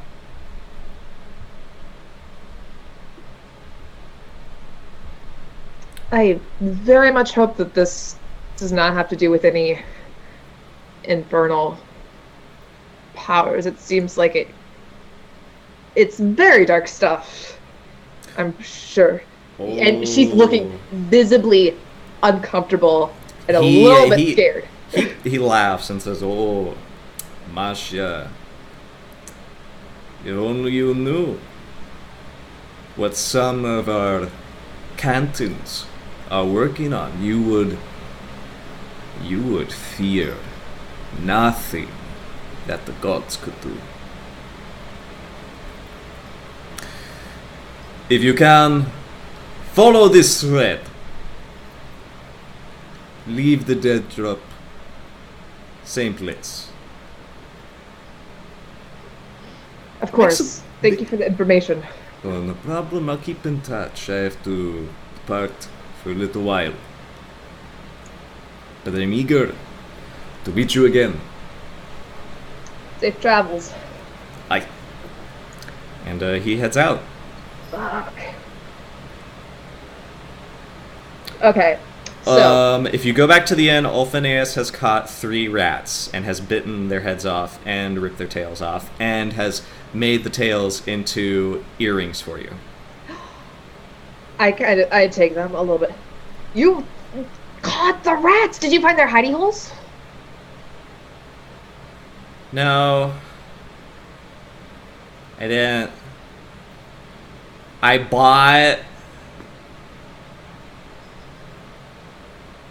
bought some raw meat, and that's how I lured them out, and then I caught them like that. And you see he has this well-seasoned slab of meat like on the dirt, just like sitting there. And for time's sake, we're gonna leave that goof right there, and we're gonna talk to Carrick. Carrick, what are you doing? Because this episode, again, is lore for some reason. Yes. I love this so much. Carrick has realized that no one currently wheel. owns the inn, and he's going to see about fixing that. Oh, really? The tavern. Okay, how about that? Are you going there now? He's going to talk to either his aunt or the warden. Okay, I'm gonna say let's talk to the warden in that case, Nadja. Okay. Nadja is at the they tell you she's on the walls, so let's just go ahead and say that you find her on the wall somewhere, and she's sort of marching along there, making sure all the patrols are doing their job and their duty and whatnot. And she is willing to talk to you as she does this. She says, "Well, what's this about?" I overheard that the tavern keeper died. Yes. Very frustrating. Yes, I'm sure. It's a problem for the people I was traveling with too. We wanted to talk to him. Really? The thing with the Barkskin Sage, he had connections to him. Well, listen, I'm already told not to dig too deep into that. So if there is some sort of connection, we're going to blame it on him. Alright. But that's not what I wanted to talk to you about. Oh, well, great. It's sort of what I wanted to talk to you about. That's not great. No one currently owns the tavern right now. Is that correct? Unfortunately, yeah. We don't have anybody in Connor's will to inherit it. We don't know where any relatives might be, sadly.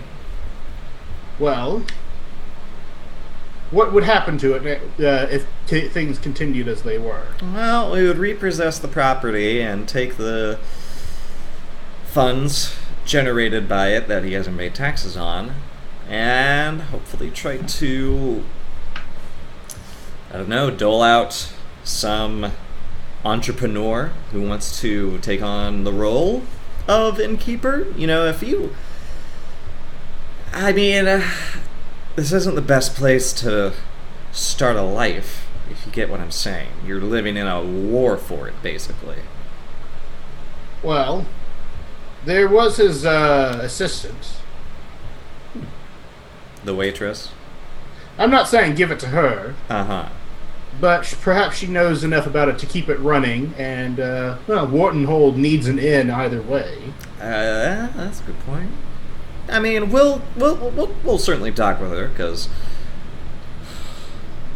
gods know we need to get this taken care of on top of everything else. I don't know if I'll stay around, but I was wanting to know if there was anything I could do to help make sure it stayed open. She frowns and she says, unless you feel like running an inn for the next couple weeks. Not personally, but...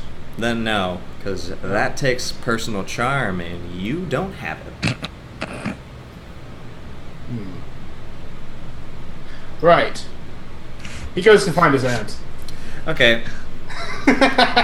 You go to the hold, and damn, I am so mean to your character. I'm so sorry. She's what? I'm so mean to your character. She's in the hold, and we'll just say you go to her office, and she says, hello. Hi, Auntie. So I overheard the troubles with the inn. Was wondering if you overheard them? Yes. Well, it's kind of easy to hear about it when... Well, why don't you just come out and say it? The innkeeper died in a fire last night. Yeah, kind of hard to miss that, especially when I wake up at his tavern. And I've had about 5 people here try to bullshit their way. They want to tiptoe across the blatant, obvious sign of somebody died in a freaking fire. But the inn. Whartonhold needs an inn, right? Yes! Okay. Why don't you let me run things? No. We are not innkeepers. The blood that runs through our veins is not meant for petty businesses. Especially not those. Oh, Auntie, I'm not saying that I should stay there. I'm just saying that maybe our family can help it make sure it doesn't shut down. It's a service for the town. Good point. We did just get a caravan in. But I'm not yet willing to invest my own personal sum of money into this. Make a persuasion check. Or just a diplomacy. Diplomacy. Alright. Where did my character sheet go? Whatever, I'll open it up again. What is it? Diplomacy. Bam! Oh my god! Come on! I have a 9 in that! Not enough. She says, no. If you would like to invest in it, I've talked to the warden. Beginning ownership runs around 600 gold pieces. And that's the start of the mortgage. That was left unpaid and will not be paid now that the innkeeper's dead. Carrot groans, fine. Turns and leaves. Well, listen, if you want it so bad, Go do us a few jobs. And maybe I can lessen that investment for you.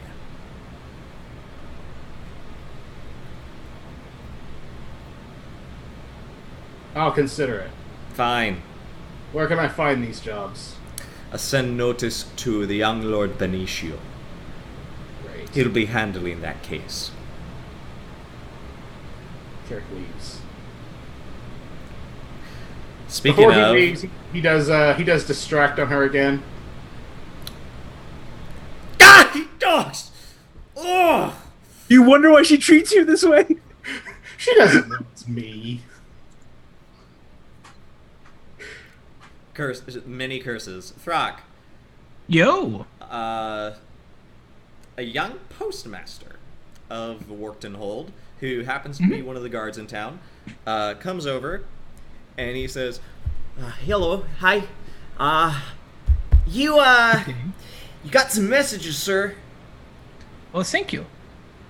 And he hands you 2 envelopes. I give him 2 silver as a tip. That's wonderful, sir. Thank you very much. My name is Tim Shaggerton. If you ever need anything in the constabulary office, I am happy to help you. Excellent. So, Tim, thank you so much. I may receive more correspondence. I would prefer that it not be read before it reaches my hands. If you could ensure that, there will be proper recompense during my stay here. Smells like good business. Or, regular post office, where can I find you then? Because I had to go on the walls to see where you were. But you can either find me at the inn, or someone at the inn will know where I am. I'll just yell your name out really loud, like a town crier or something. That'll be good. Or also that? No, that's okay. You can find me at the inn, or someone at the inn will probably know where I am. Who's going to be running the inn now that Colin's dead?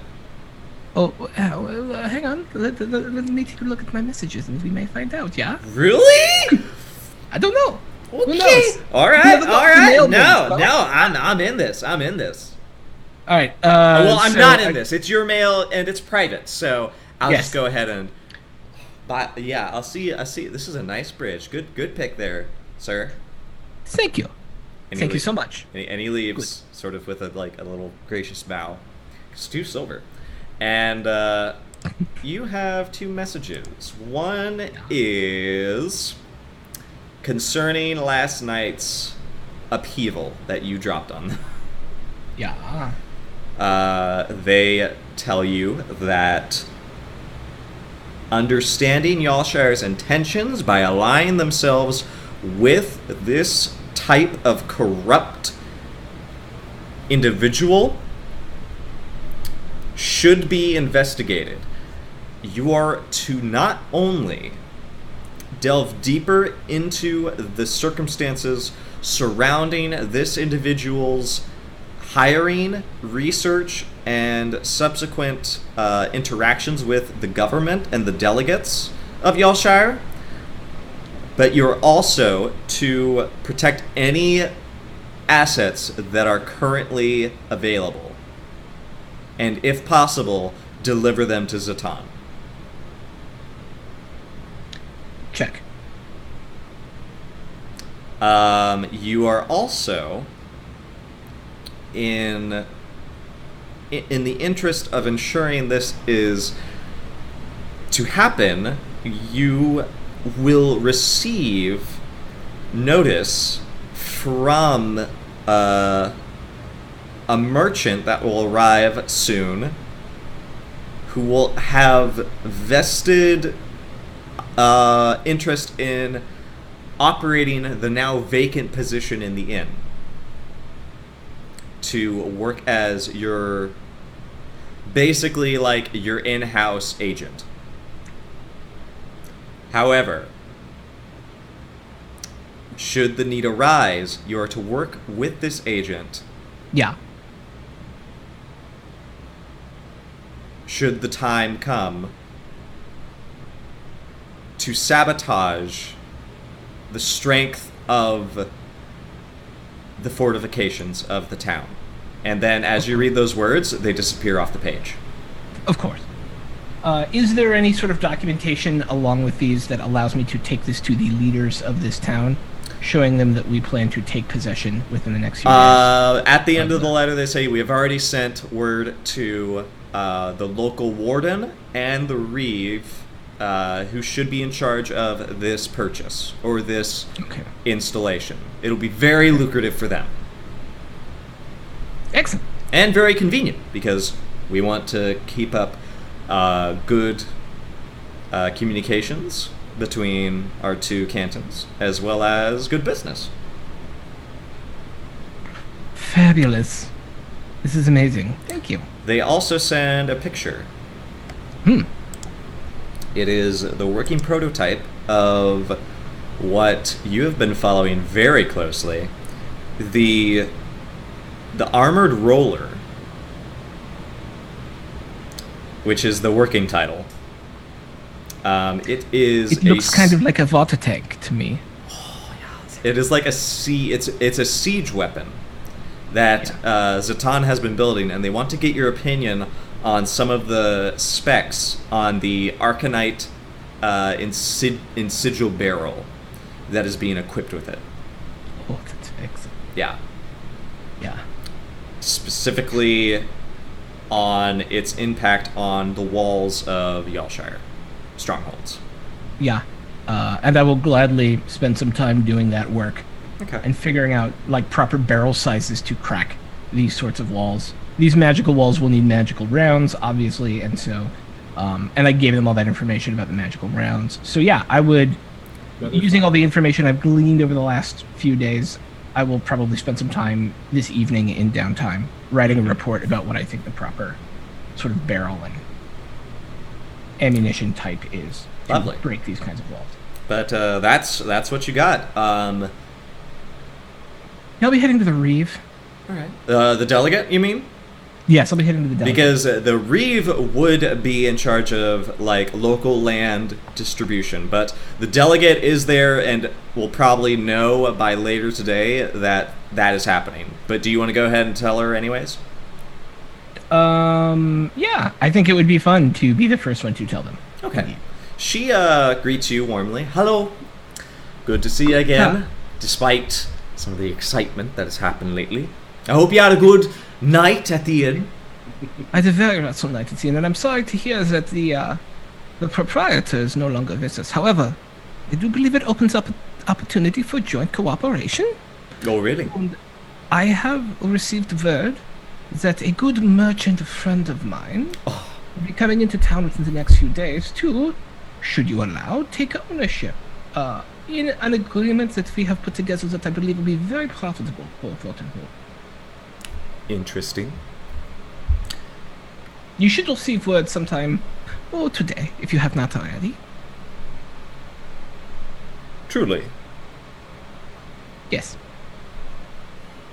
You work in mysterious ways, my friend. I am here to do things and make sure they are done properly. Honestly, I'm glad to hear that. With some of the things that have been happening, it's good to know I have a good friend here. You do? I'm very So, happy to be able to work with you. Tell me, what was your impression on this sage matter? He's evil. He was an evil man. And from the information we found, he could... His evilness could spread. And we must find a way to stop that. So what I'm interested in, though, is your opinion of this man. He was very close here. And apparently he was stealing people from your town. Now, to be fair, he was stealing ne'er-do-wells and ruffians. Individuals that likely have broken laws or do very questionable work. But we live in a society of laws, do we not? And to have one rogue person choose to take them doesn't seem just. That's true. But again, the warden is in charge of upholding these laws, and I am holding her accountable on the misfires that seem to have been allowed to pass. And in any case, great minds sometimes carry great plagues. Fortunately, It is of our interest to see these great minds progress. In this case, he was not able to. I guess that's what you get when you rely on Eladrin. They always do seem rather fanciful.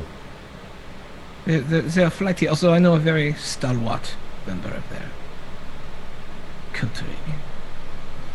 Have you ever been to Vorbenpire? I have not. Gracious. I don't think I would have been. There's no reason I care. I seriously doubt it. Yeah. She says, you'll never understand them until you walk into that land. And you see just how divided and maddening it can be. The Fae, they aren't like you and me. They don't see the big picture. And what is the big picture?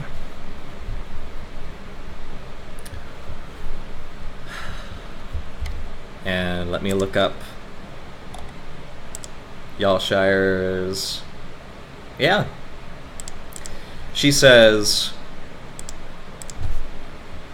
Oh, it is what Yalshire makes it. Families and our faith, despite it being rather lax as of late, will be steadfast. And do anything to protect it. Short of some of the terrible things that have happened in this instance. Insight. Go ahead. Do not trust you. I have an okay insight. We'll see what happens. I believe in you. I don't. Somebody has to. Where's roll 20? Where'd it go? 26. I rolled a 6? Oh, 26. 26, dude. That's a big deal. Okay.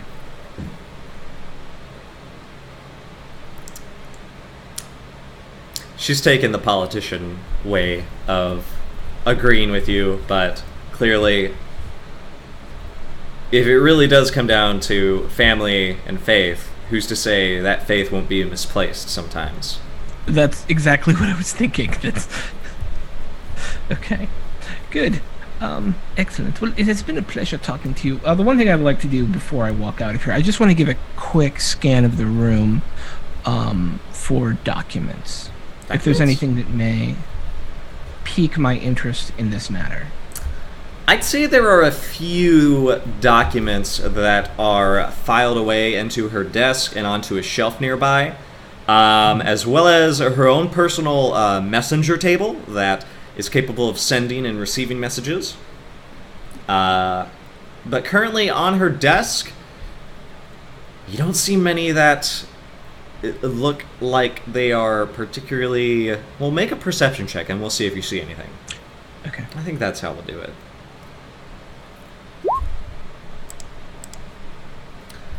You see, actually, one document that is from her other delegate. It seems to be a personal letter. So Nadia is the one you're talking to right now. And this one is from Yorlin Fallshort. Okay. And I'm going to go ahead and say you get the first few bits and pieces of it at the top saying, curse these dragonborn, these insolent creatures continue to defy the clear path that is being set before us. Duskmoor cannot possibly meet the demands Nilm has given them. In less than 2 days' time, I expect, there will be fighting. Well, that seems fairly run-of-the-mill for this time. That's not like the true path is the thing that sparks my interest. And there's more to the letter that I don't have enough time to ascertain in just a quick. Don't unless you are like blatantly like, ooh. No, I'm trying to figure out if there's a. Hang on, I don't want to. I hate like extending this out because I want to give other people playtime, but I'm trying to figure out. Extend it out. In terms of backstory, like the politics of this is. Man, I'm gonna have to give more XP for this because I am sold.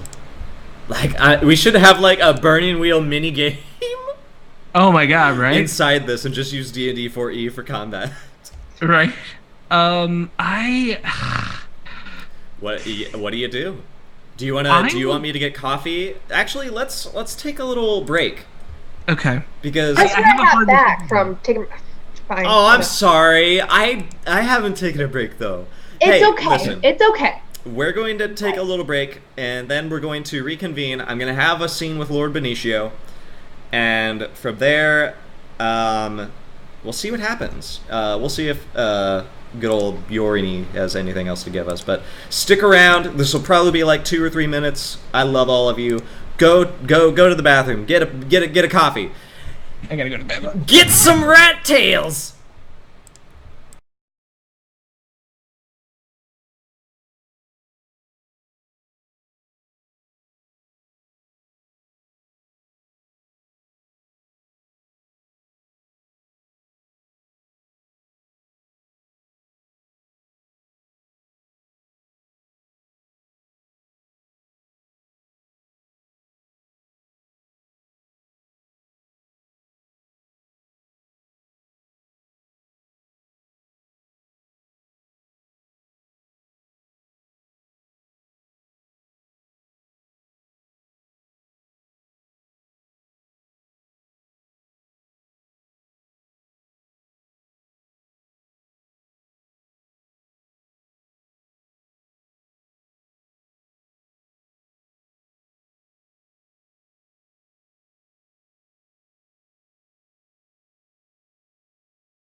One question. What's that question? Kind of together brainstormed what like two things War Empire stood for, Yes. and I seem to want to remember that it was like legacy and whimsy, but I don't remember if that. I don't know if you wrote it down. Whatever we said that day, but I was trying to think about that because reasons. Yeah. Vorbenpire is all about legacy, and whimsy was sort of the word we came out with. It might be more like passion, or I feel like that War Empire exists in this strange place between thinking of things in the eternal sense, yeah. but also very caught up in the momentary distraction, which is why I think I'd suggested whimsy, but I don't remember if y'all were like yes or no on it. Yeah, I would say they value the long term, but they adore flagrant change at the same time. So like legacy and drive? No, not drive. By the way, we're back and we're trying to talk about Vorbenpire politics and culture. yeah, The Eladrin are long-lived, they're Fae. So I would say the most important part of Fae culture is that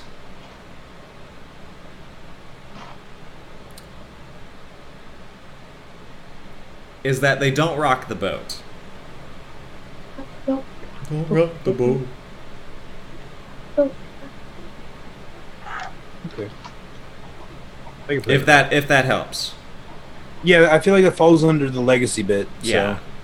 And Yeah. whimsy is just sort of like, well, they're Eladrin. They're very like airy and I feel like it's legacy and like I don't know if they would just call it the moment, The moment. which is just like yeah. yeah. No, I 'cause, love like- that. The present. Like I don't know if there's like an Eladrin word for it, but like the moment is Let's have that be the culture. There is an Eladrin word that sums that up, but there's no easy translation in any other language. Let's say the that. legacy and the moment. Yes.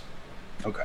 I will write that down for my own records. You, Benicio, are where? You're on the waters?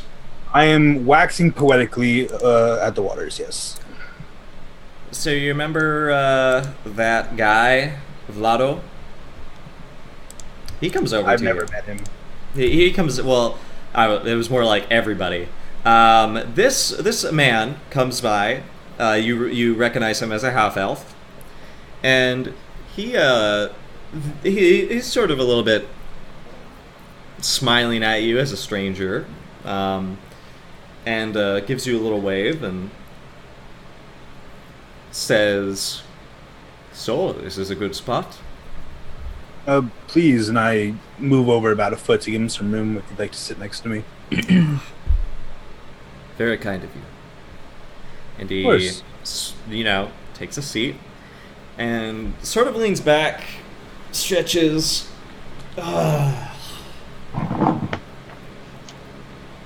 Yeah, I'm having one of those days myself. Gracious. Mm. The river, it's a calming presence. You think so? Yes, we don't have many of these in Baktum. Can't say I've ever been. Well, you, Vorbenpire, must have all sorts of wonders, I imagine. Not just restricted to the mere flow of water. Home has its charms, but this place is pretty nice as well. As nice as the next. I'm Benicio, and there's a slight hesitation, as if I'm about to truly announce myself, and I'm Benicio. It's nice to meet you. And I'll reach out a hand to shake his if he wants. He shakes yours. The rings sort of... You feel like there's wealth to this man, but at the same time, there's like a very humble nature. Notice the signet on any of the rings, by any chance? Do you what? Notice the signet on any of the rings? Go ahead and make a perception check. Would it be perception, or I'm not going to tell you what to tell. That's what. Perception. Oh, my perception's so bad. 18. I'm enjoying Vault. Blotto. Okay. Blotto? Go ahead and make a religion check.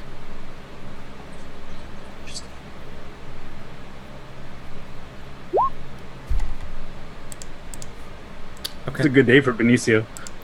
It is. Okay. Yeah. Let's go ahead and say you recognize one of the rings, the one on his middle finger and the one on his index finger. Both have inlaid gemstones that look definitely like they're used for spellcasting. But it's the one on his thumb that catches your interest because it has this pointed minotaur head on it. And you recognize it as a sigil of the Bronze General, Baal. Baal? Let me... Or Baal with a B as in boy? Baal with a B. And you know that... So, you know that there's a war between the Abyss and the Nine Hells. Is it the same as, like, regular D&D? Pretty Not much. regular. Pretty Okay. much, sort of. Kind of same general Blood War concept. Yeah. Okay. And what does this ring have to do with that? Essentially just that he's wearing a ring of Baal.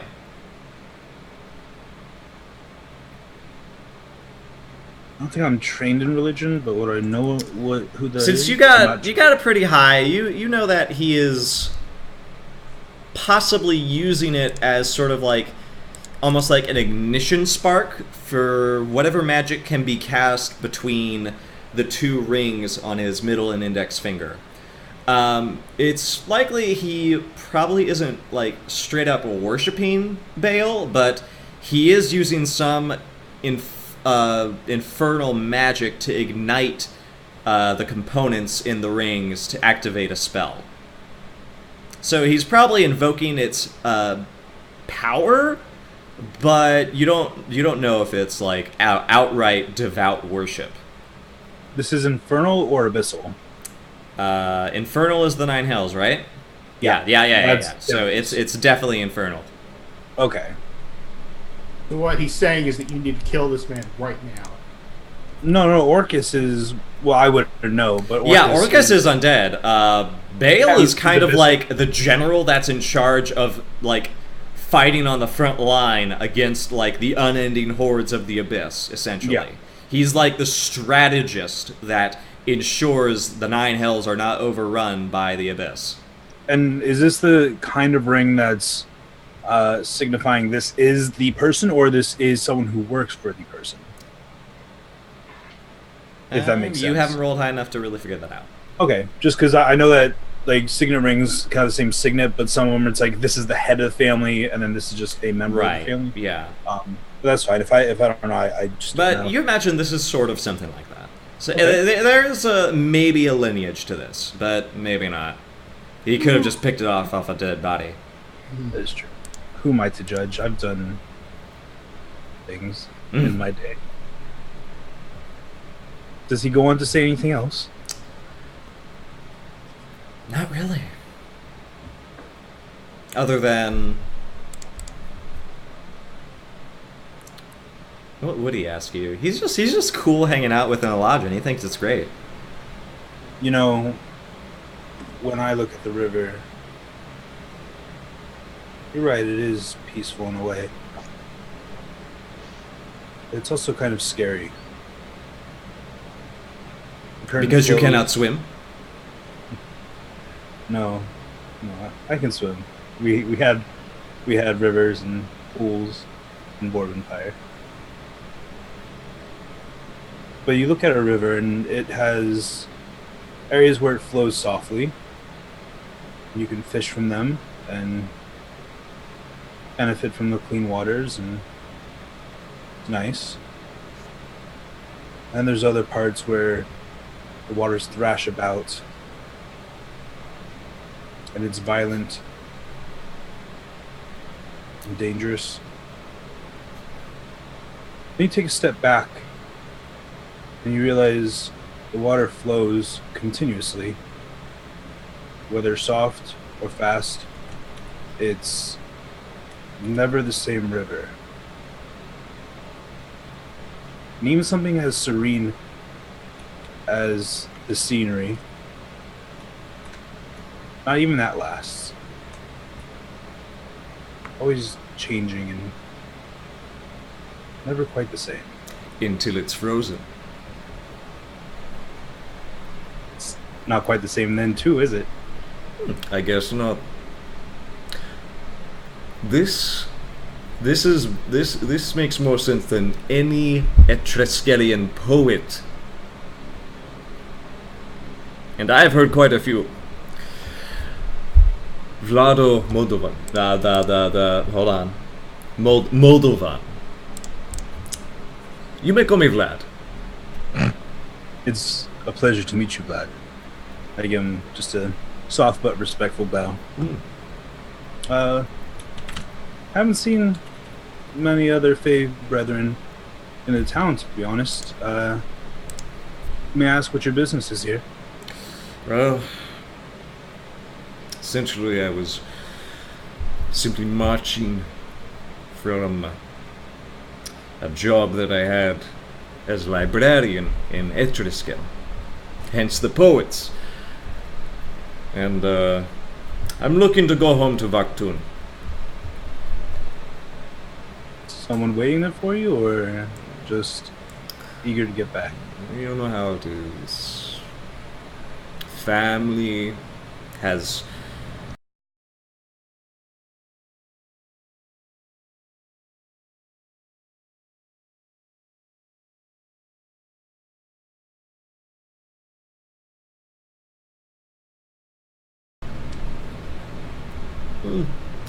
if you like your family.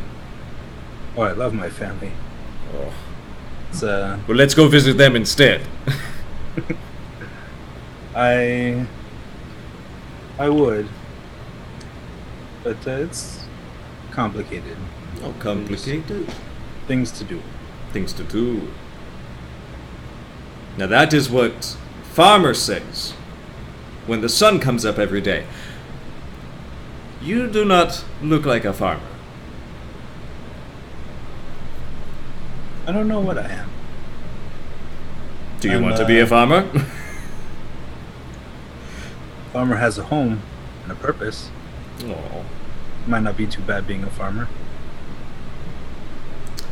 Well, But in the meantime, this city, this town, it's been very hospitable to me. It's been good to me. It's been a little bit bad, but I saw the people are fire. good. That's hopefully not a staple. This is the first fire I've seen in the weeks I've been here. I'm assured it's probably the last by the time I leave. Mm. And I hear accidents happen. I mean, who hasn't set a fire or two in their own day? Well, if you ask me, fires just don't happen by themselves. Fires, like passion, always have something there to inspire them. That poetry does you very well. It suits you. I am no poet. I'm a librarian. Things we read are as good as our own experiences. They shape us. Well, listen. I'm in the middle of a very good book myself. Oh! Well, tell me this. No, never mind. That's a bad question. Tell me this instead.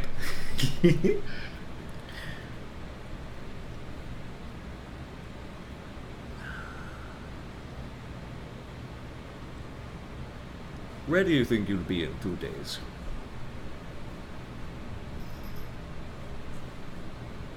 I've been giving that a lot of thought. I met some people here, and they seem like good people. One of them surprised us this morning. Plans I thought we were all making together. Not quite sure.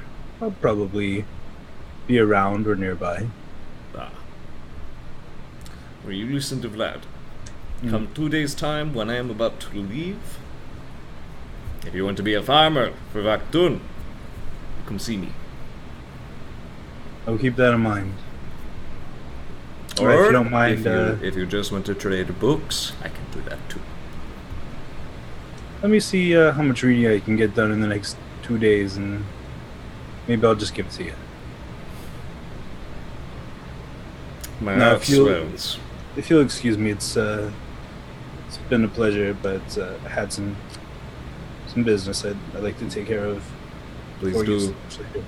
I would not want you to grow, shall we say, complacent. Like rivers, we must always be surging forward. Sometimes fast, sometimes very slow. What idiot said those words? And I'll get up and give him a deep bow. And just politely take my leave. All right, go forth. I would like to go to the post office. What do you want to do at the post office? I would like to send a letter message thing.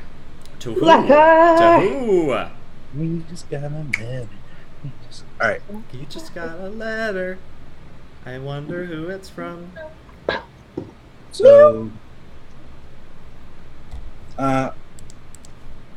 how does postage work here? Like for the message thing, is it like private time and then just get sent, or like do I gotta like dictate it to somebody? You kind of just put it into a.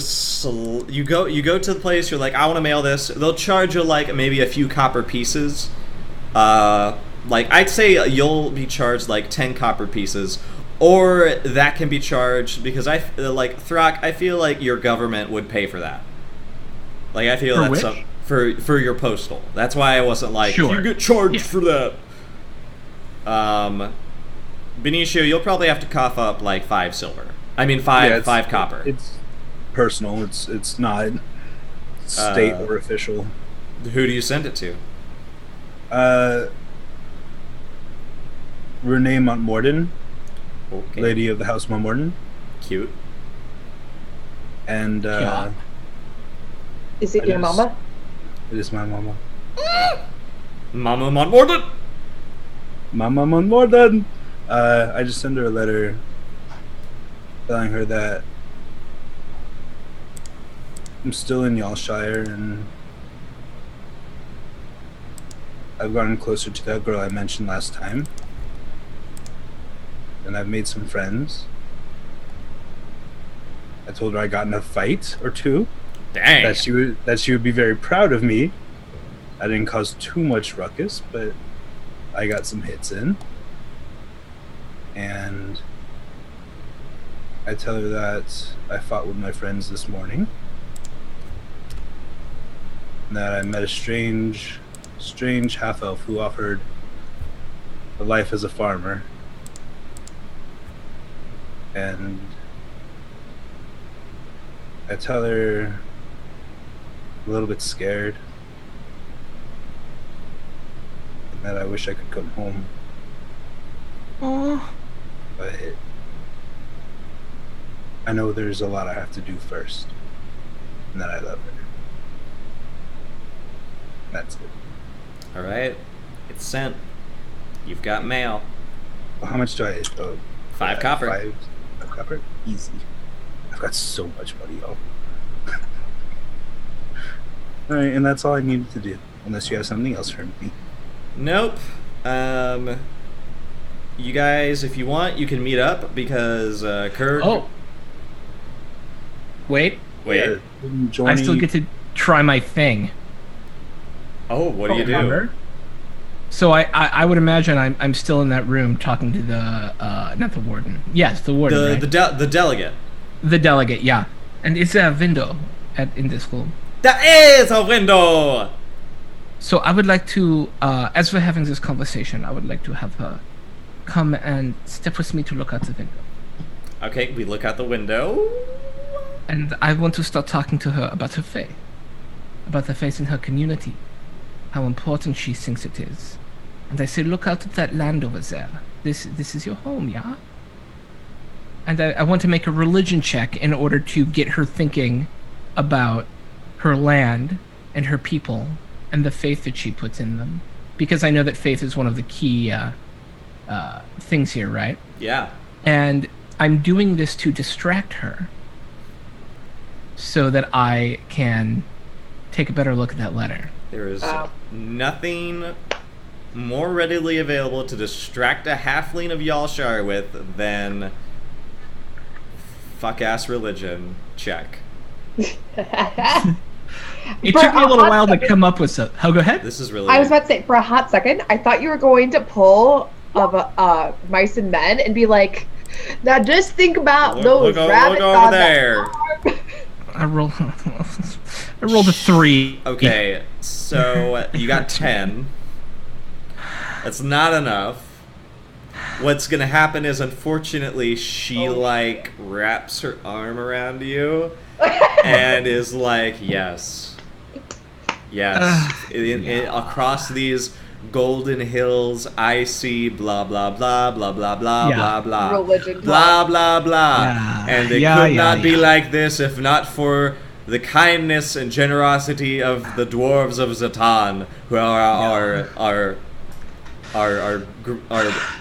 positive allies for generations. Blah blah blah blah blah blah blah. Home is where the heart is. I'm not gonna lie, I zoned out for a second, and I came into her putting his arm around him, and I'm like, oh my god, you're gonna sleep with Carrick's aunt. That's what's going to happen next, you see. Now I'm going to have to seduce her in order to get this information. Start kissing passionately. Alright. I'm here for that. Alright. Yeah, so shit. That was my last play. I didn't have any big ideas after that, so I will then take my leave. And alright. She waves goodbye and says, "You're an honorable dwarf." You're an honorable woman. Oh! Okay. And what do you guys do now?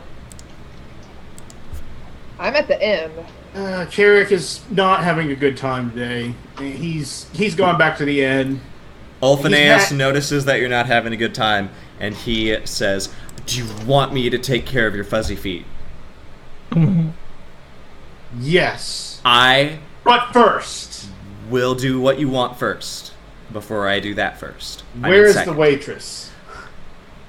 She is over there, and she has been serving. A lot of these individuals have sort of moved out of the inn, and I imagine she's sort of like talking with freely with some of you guys now. With some of who?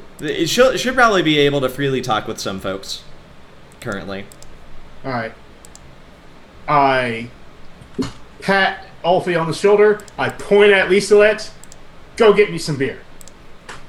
I will retrieve beer for your feet.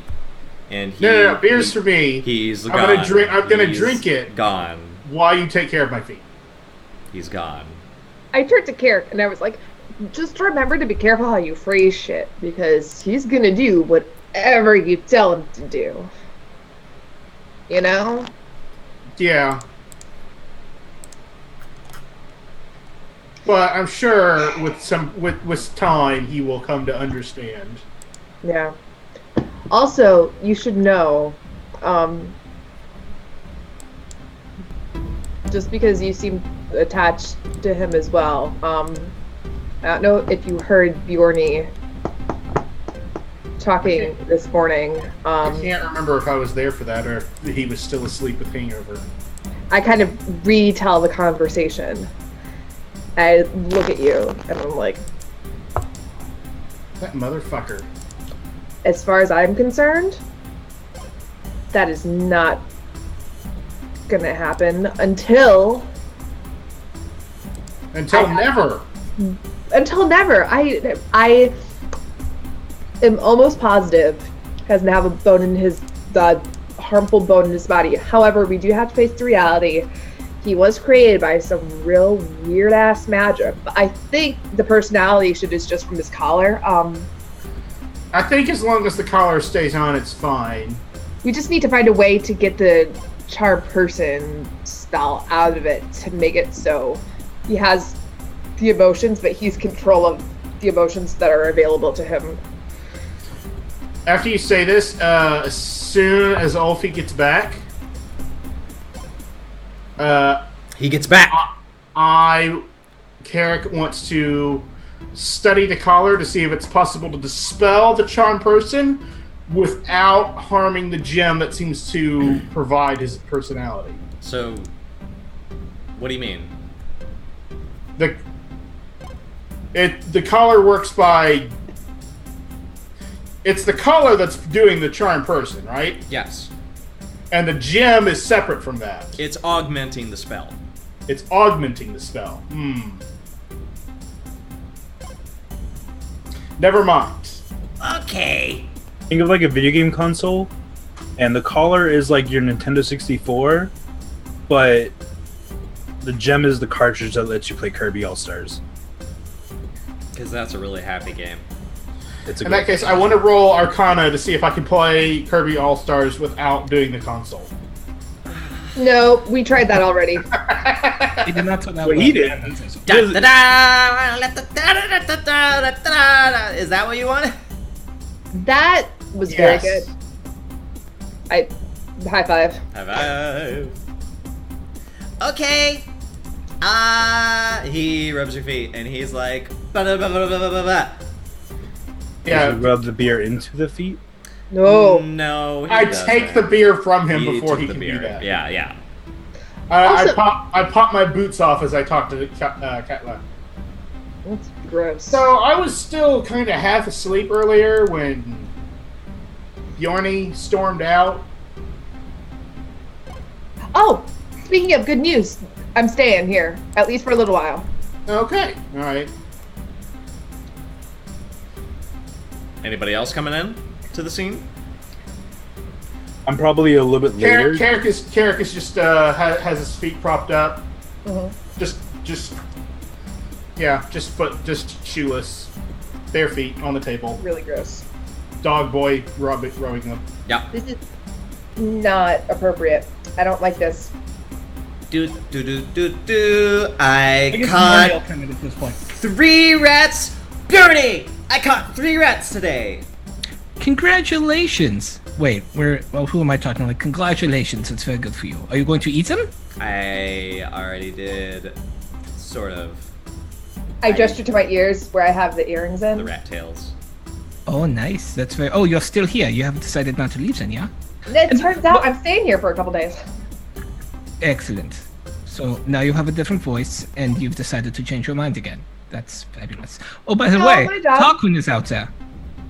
Just FYI. And we have a new What? friend. Tarquin is sitting out in the main room. We have a new friend, who I am hiring on as an adventurer. Carrick is poking his head out the door. And coming through the door is a big, pudgy dragonborn with a trident slung around his back. Carrick And immediately throws the blanket over Ulfideus to hide his dog face. Ulfineus doesn't stop his job. He's just like, it's spooky find it- ghost foot rubs. Kind of gross, character. You are using him as your foot slave. Then that was the He's a purpose. butler. I'm just giving him a purpose in life. I'm a foot I- butler. This is my fundamental issue. Okay, so anyways, we can talk about that later. Yes.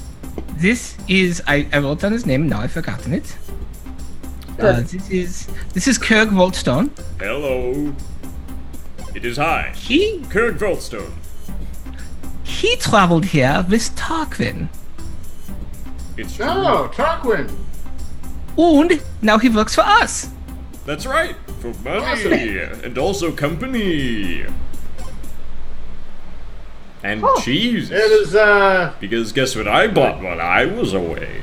I found a general store with a fabulous hunk of goat cheese. Very mild. I would prefer sharp. Congratulations. Carrick is not sure what to make of this chubby dragonborn. He could say Anyways. he recommended. It is so much more than chubby. He's blubberous, rotund. This rotund dragonborn.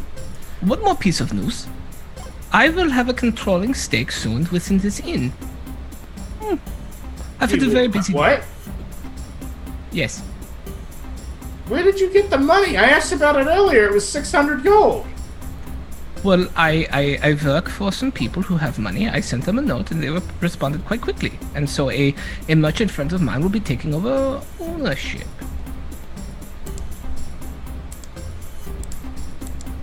That's very convenient. I thought so too. It is very convenient. I guess I don't need to do that work now.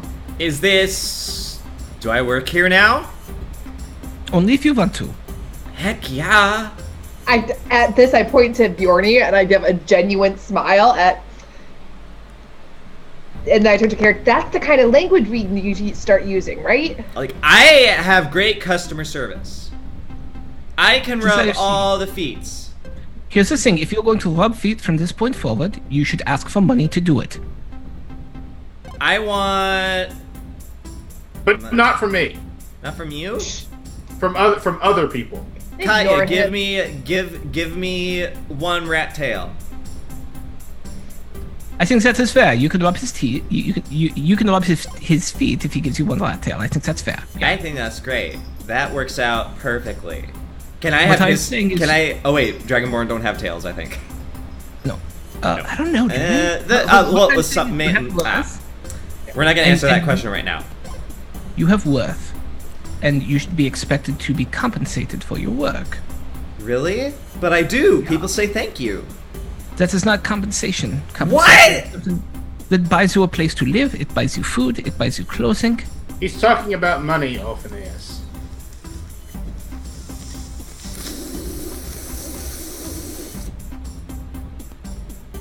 His head is blown. If you are good for something, never do it for free. This is true.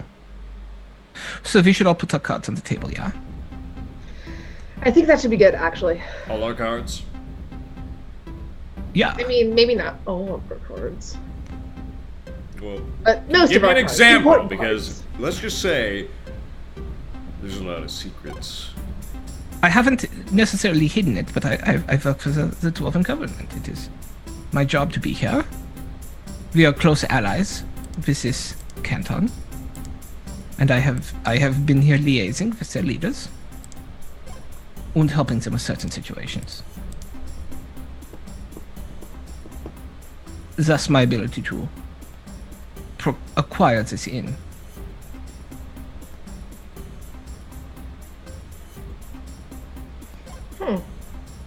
Anybody else want to? Oh, and Eric, I am sorry before, because when you were working with Tarquin, he may be part of our issue, and I gave you a false name. My name is Bjorny. Oh. All right.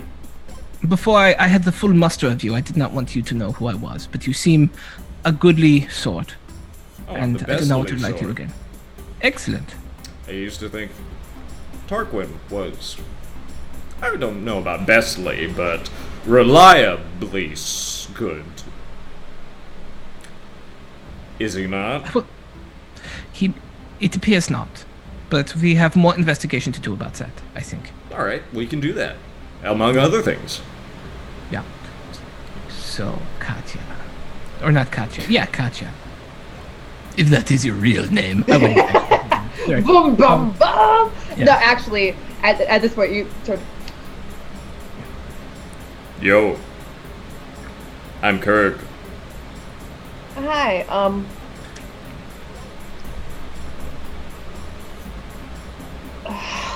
shit. And she kind of... She sweared. Yes. Yes, I did. And she kind of, like... Is this gonna be a friendship circle, or is this more like a business circle? A business and friendship circle, let's put it that way. And I turn to every one of you. I am putting an incredible amount of trust in you. Please don't take this lightly. And I look. So, as you can see, or as you can hear, I'm from Baktun.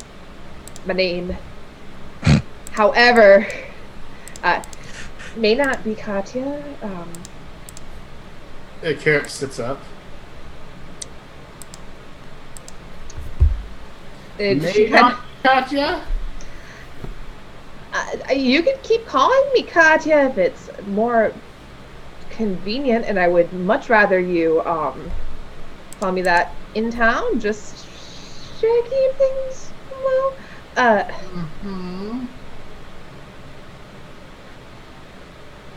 Masha Vasilensky at your service. It's nice to finally meet you. Look, this is a difficult time. You work for your canton, I work for my canton. My job requires a certain amount of secrecy. It's how it is. It's not that I don't trust you. It's that my job is very important. But I can assure you all that I have no plans on murdering you. Congratulations. And that me telling you this is me giving you a lot of trust in a very, very short amount of time. Well, I'd say I've never been congratulated that I'm not going to be killed, but... It was more of a sarcastic sentiment. I'm sorry. It comes off too strong sometimes. Anyway, I'm so sorry. Kurg, you said. It's so nice to meet you. Ah! Nice to meet you. You must be a terror in battle, I guess. I can hold my own. And she kind of gives like a sly grin, like... I'm getting the sense that we're doing not as much adventuring work as you said, Bjorny. No, we will be doing. There's a silver dragon here that we'll be dealing with. So it'll be quite a lot of adventuring, I am sure. Harry We're just at the very beginning. glares at Bjorn. Just like, what the fuck? What did you promise him? What did he promise you? I said that we would be adventuring, which is, in fact, honest. That's no lie.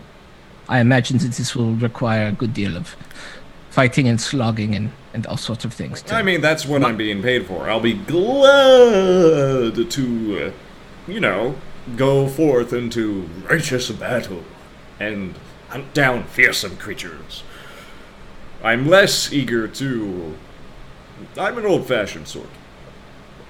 And you can tell because he does his blue scales are a little bit crusty, and a lot of the luster have faded from their brilliant sheen. But he sort of says, "I'm just going to say that I've got your back. As long as we're not, gonna be arrested for anything." Oh, I don't think we'll be arrested. Cool. Well, how about you, small halfling man? You're no doubt the fiercest among these individuals. Yes. Only got the fiercest feet. He kind of wiggles them. He kind of looks down at them and wiggles them a bit. Don't wiggle them! The smell from them gets a little stronger when he does so. Ulfineus pours the beer on. Damn it! This is what you get, Carrick. And This he looks is what you get. he looks proud of himself. I was drinking that, Ulfie. I'll get you another one. He goes. No. Too late. Too late.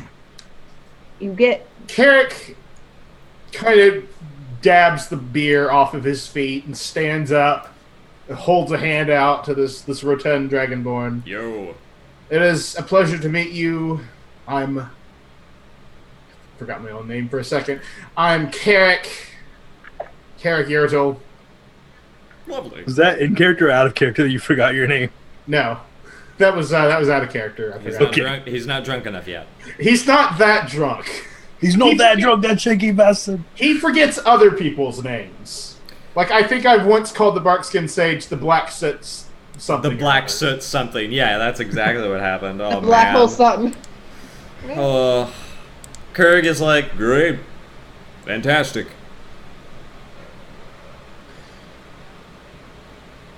I'm currently my own personal endeavors. My own personal goals as part of this party is I'm working for my aunt, representing my canton's interests and what we're A lot of cantons going on at this table. Oh, yeah. Yes, apparently. I thought I was the only one. He kind of looks between Bjarni and Masha now. All right. Are there any other Is vested Benicio back yet? individuals that I should be wary of at this point? Does this tiny child represent the innovation of Nilm? He most certainly does, Benicio says as he walks up. I kind of hold. Carrick takes the empty tankard and tosses it at Benicio's head. Great. And Mage Hand catch it and throw it back at you. I kind of grab Ulfie and kind of like, this young child. He's never. No, he's just I'm just a good boy, and I'm a He's the butler, best boy. and I work only for money. Yes, that's right. That is correct. You only work for money. I love it. You're learning well. Who we do we are have here? terrible at keeping secrets. Jesus Christ, that is out of character, by the way. I let slip exactly what I wanted to let slip. Benicio, And you have to tell us your secrets too. Secrets. Yes. I've Yes, Benicio. Apparently, Bjarni here is representing his canton's interests while in Yalshire. Also, Katla is not Katla. She is Masha, and she is representing her canton's interests while in Yalshire. Well, I suppose. So, who are you representing? Because we apparently are all representing someone. I suppose if I'm representing anyone, it would be your aunt as I watch over you.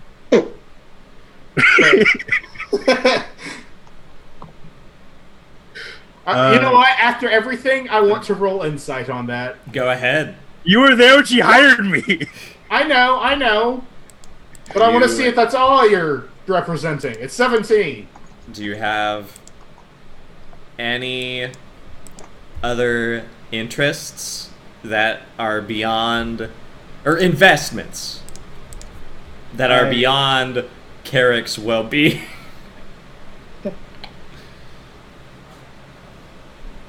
Carrick would know that there's not a lot of Eladrin that pass through here. And I'm holding something back. But you can't tell what. More like there was a reason why you were here before you became Carrick's Overwatcher. Yeah. Okay. Think of that. Just Carrick throws his hands up. Just great. Anyways, I'm sorry that you had to joined at this particularly awkward time, but we do adventure. You don't need to worry about that. We are in the middle of investigating something. Interesting. Why are we telling this? Because apparently he's traveling with us. Yes, I am Kirk Voltstone. Mr. Voltstone, I give a very deep flourishy bow and present him with a magical rose. Benicio, oh, go ahead. Sorry, shutting up. If he accepts it, he's taken aback, and he takes it and he cherishes it. A beautiful, fragrant scent fills his dragony nostrils. They huff and they grow large, and he's just a little bit of red tinge comes up to his. He just turns purple. He turns purple. His face turns purple, and then his face swells, and he can't breathe because he's no, he's not allergic. I'm like, what's happening? And I'm like, it's just forming a butthead. Go ahead, Bjorny. Oh yeah, no, I was going to say our friend Kirk here used to work for Tarquin, who is possibly still sitting outside.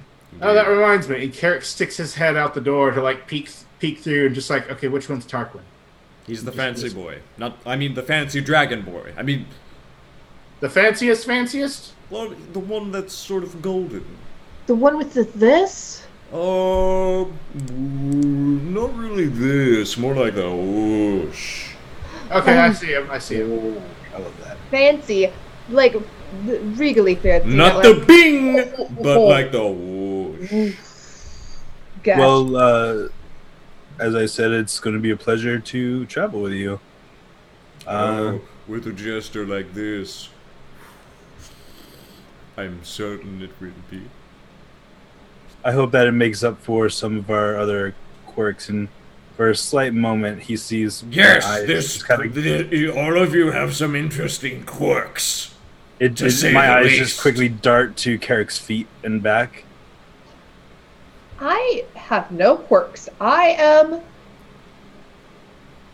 You totally have two names. Two names Things that are not true for 500, Alex. Pardon, Kate, what do you mean? What's he mean? Two names? No, remember? Carrick told you my name's Masha. I don't really remember everything he says, if I'm being completely honest. It literally just happened, you piece of shit. He wasn't here. I was not here for it. No, I mean, you walked in the door and I said, hey, guess what?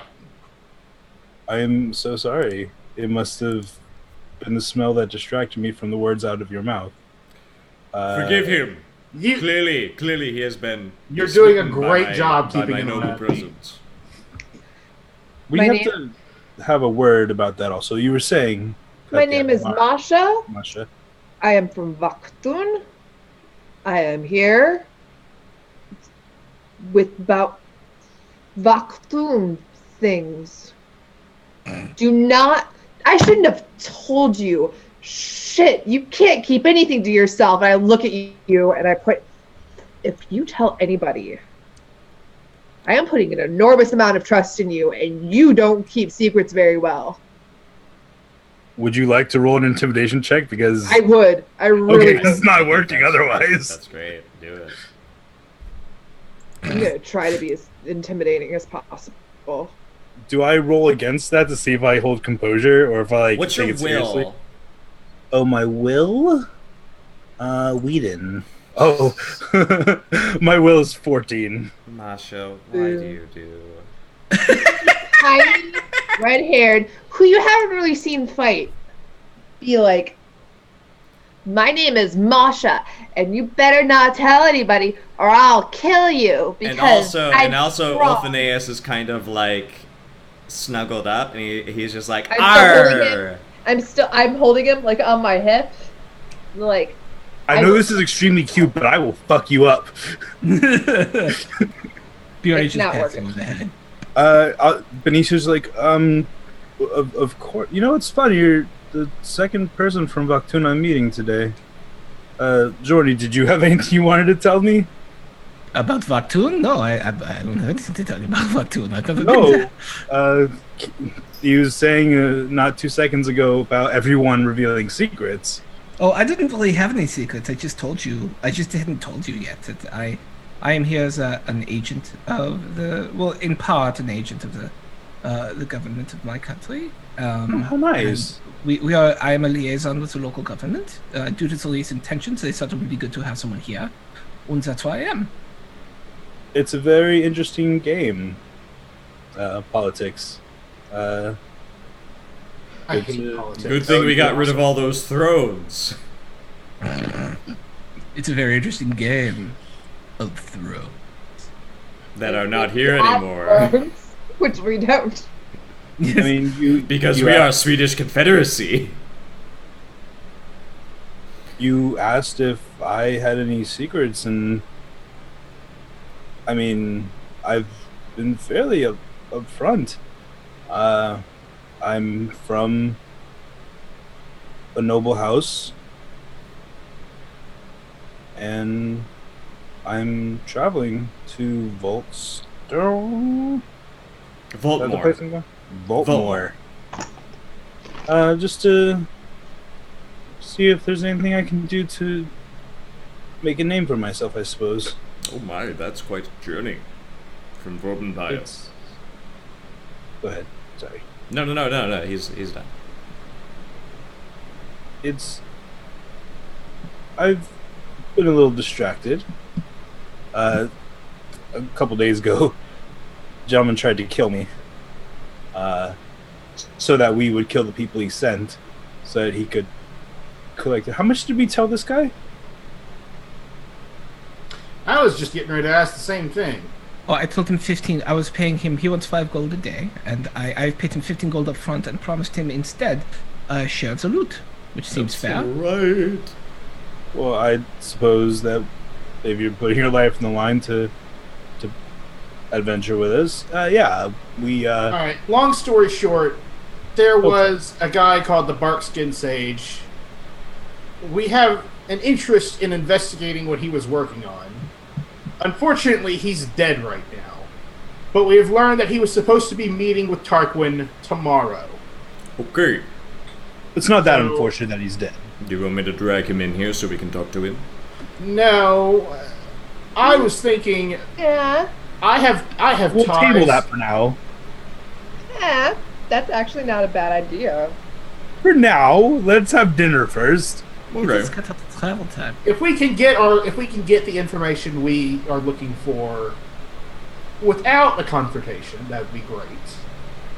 Let's make confrontation at least plan B, if not last resort. Interesting. Very well. I have a secret. Are you ready to hear it? Sure. You love cheese? Is it Well, that you love cheese? Well, if I told you I love cheese, you would be cautious whenever there is cheese around, because I will take it. Elby, did you hear that? He will take cheese if you have cheese. You That's better right. careful with cheese. So you better catch all those rats before they come anywhere near my cheese. You must protect my cheese, little one.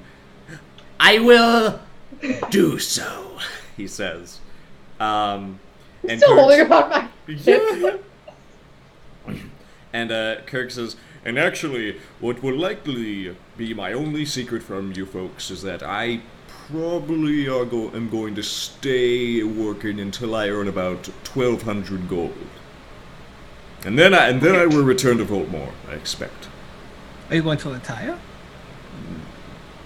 Something like that. Excellent. Not exactly retire, but something like that. It's good to have goals. I like it. It'll help me stop traveling. Oh, good. Stop what? traveling. Okay, can I insight him? Yeah. Because we've just told him a lot. And A lot. Last time I told someone a portion of that, I got yelled at. So, so what, insight? Yes. I feel like Okay. eventually Bjorny. There's my bad roll. 9. About time. You've been rolling like 30s and all that. kind of shit. Nah, 20s, 26, 1918. Yeah, he's kind of deflecting, you know, an answer on. He's basically saying, "Oh, you're saying I'm going to retire? Yeah, I'll retire." Whatever. That's really about it. That's fair. Some people want to be farmers. There's nothing wrong with that. That's my inner monologue. Cute. Yeah. So, I briefly explained to him, like, we believe that Barkskin Sage was working with you. is that where you got this kid? What do you say? This is my nephew, the You- perfectly normal nephew, who's perfectly normal and happy and Aside from the curse on him, The curse. he's a dog. He was kissed by a witch. What is the name? yes, exactly. A horrible witch. She pecked me on the nose. It was What? awful. That's why my nose looks like this. And he takes off the hood, and he's like, "Ah." And Kirk is like, oh no! Well, we must find a good witch to remove such a terrible curse. He is awful sweet. I turned to the group and I'm like, he's good with kids. I approve. What are we So- gonna do about this tavern? Well, it sounds like Bjorny is gonna have someone come in and run the place. It sounds like Yeah. you're. Oh yeah, you were here for that. I was here Oh. for that. Oh, you Yeah. got it figured out. Yes. Yeah. So a friend of mine is going to come and run the place. I'll have a stake in the thing. But yeah, it is covered. This will be a great place for us to act as base of operations for a little while at least. You'll have a Definitely sounds- spa treatment with Ophaneus here. You know, lots I of. hear he gives good foot rubs. I'm not sure if he's staying yet or not. Well, I what hear else he are you gives- gonna do? Are we gonna go hunting boars with this kid, or? And Ophaneus is like, "Of course I can hunt boars. I have a sniffer." Alfie, what does a boar look like? It is a big dog with big teeth. And it has a bigger nose than me. And it smells like farts. A big dog. A big dog, kind of. Okay. Alfie, I just thought of something. Could you come upstairs with me real quick? I want to ask you a couple things. I can certainly do that. After my aunt lets go of me in this hug. Because I like being hugged. Unless you tell me I really have to. I kind of look at Masha. I look back at Alfie. Then You I will really escape. You really have to. Although she is welcome to come. That's going to be awkward because we have to shuffle. And I don't know how we're going to climb the stairs. I put him down. Okay. Do you want me to come with you guys? Maybe you could carry me up there instead. I pick him up again. All right, let's go. Okay. All right, we go upstairs. Alright, you go upstairs. Alfie, I just remembered something you mentioned earlier. You said you've served people before, right? Of course! Who were these people? Let's see. Barkskin Sage. And then there was one elf guy. We went hunting with him once, and we hunted What did you boar. hunt? Boar, and deer, and Oh, okay. sometimes I was able to run with my parents, and other times it was just me because my snoodle is really good. I got a good sniffer. I can track anything because I am good at it. All right. Anyone else that you helped serve? I mean, a lot of people that came to visit, lots of them Do you weren't. remember their names? No, I'm not supposed to know names. I'm just supposed to be like, hello, here is some wine. Hello, here is some tuna. Tuna. Do you need your foot rubbed? I didn't do a lot of foot rubs until I met you. Well, you're getting a lot of practice. Thanks. All right, that didn't work out like I thought it would. I was about to say, I don't remember every person I like that visits. Wait, I got a lot of jobs to do. Wait, one more question. What? Was there ever someone? Did someone ever visit who was not a person? Not Were a they person? Were they a big lizard? Lizards aren't people? Lizards are people. They are. I think what he means is somebody who's not human. He thinks. That didn't walk around on two legs like the rest of us. Technically, walk on two legs. I would know if they walked not on two legs. Because that's my favorite thing, to not walk on two legs. But were any of them a really big lizard? Maybe silver or gray, or a shiny gray color with wings. No grays or silver or cloudy. Or wings? Just big lizard with wings. No. Nothing. No Okay. big lizard with wings. That's okay. Meanwhile, at the bar. What's your favorite cheese? I could go for a good pepper jack. Pepper jack? Yeah. That's dirty. That's an easy cop out. It's a good cop out. Oh. Bjorny and Kurg, you're welcome to enlighten me also, but Kurg, Bjorny. Bleh. Yeah. Bleh. Bleh. What can you... I'm sorry, you just did that really well. Bleh. Don't do that! Bleh. Bleh. I'm not looking at you. I'm not looking. I'm not gonna look. I'm not gonna roleplay until you stop it. Okay, sorry, I'm done. I'm back now. okay. Sorry. I'm scared of you. Oh God! Wait. What happened? Oh my god. Oh, wait. Oh, the What kitty. just happened? Did she jump on you? Do you want me to go to break? Yeah. You're muted. Yeah. What just happened? 4. Yes. Bleh. I can't do it. Oh, I was about to say, in the game, how, like, let's say, like, how, because I know Zatan and Baktoon aren't necessarily allies. Okay. How worried should I be about Bjorny? Like, As an enemy? yes. I mean, But- I don't know. So I doubt, unless they declare war on each other, then maybe you guys will come into conflict. Masha, you're Unless- as safe unless- as you want to feel. Unless they really get. This isn't in game. This is out of game. Because Of course. it's not like. Okay, I gotcha. Yeah.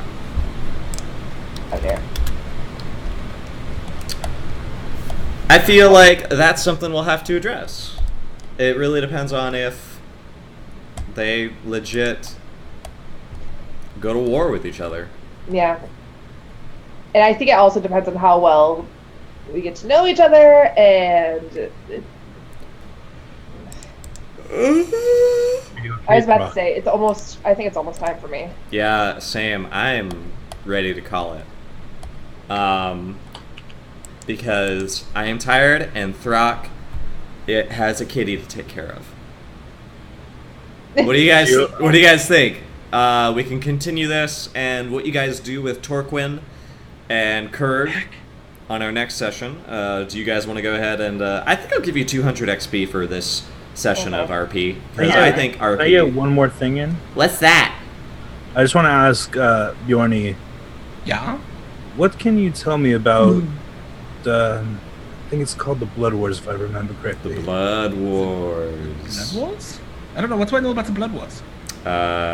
Whatever you want, maybe. If you know about it in game or out of game, do you know? I don't think I've heard of them before. Out of game. Go ahead and make a religion check. Just give me that. I will make a religion check just for you. Cool. Yeah, I'm feeling very sexy German right now. Oh, yeah. We are making a religion check. This is the Melmic man. Okay, Kirk starts blushing again because you have sexy German turned on. And I cover Ulfi's Ulfi's ears. Ah! We have a child in the room. You are upstairs. We are downstairs at the bar here. I'm guessing we come down. He's a dog. He's got really good ears. I cover them anyway. That's cute. If you want my body and you think I'm sexy. I was hoping that this could be a scene while Masha's not here. Oh yeah. Oh, okay. I'm upstairs. Okay, so Bjorny. The Blood Wars are basically an endless war between the chaos of the abyss, the chaos, and the machinations of the Nine Hells. They are always contesting one another. Demons and devils are purely... This. Yes. I absolutely can. Yeah. Okay. Yeah. Thank you for reminding me. What's its influence on this world?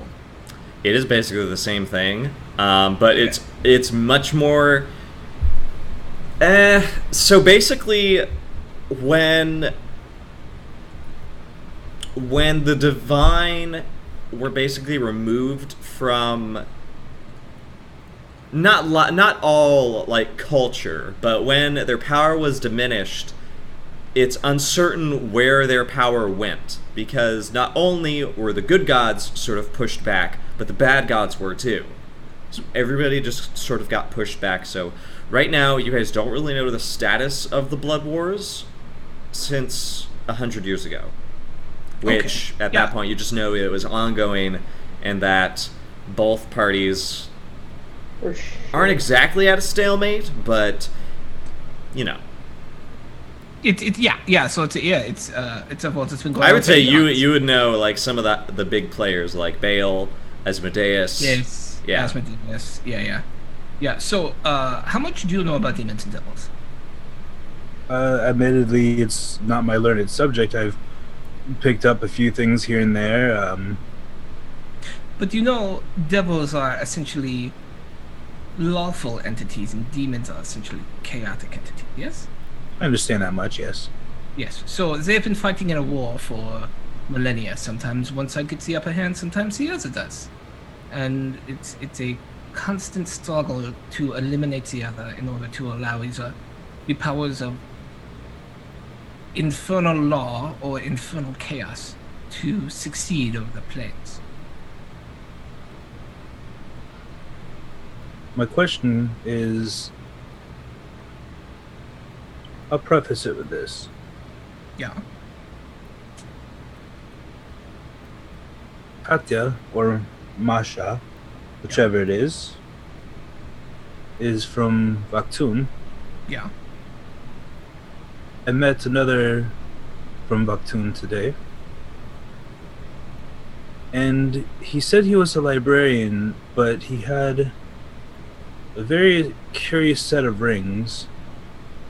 Two of them clearly mediums to cast magic from, and one that's I'm not familiar with its implementation, but one that seemed to be sort of spark for the magic, and I can't remember the crest on it. To me? I believe it was I'll say it was had like a bull on it. I think the name, what was the name for it? It was Baal or Baal? It's been a while since I read the subject. Baal. Yeah. Baal. Baal. Ow. Yeah.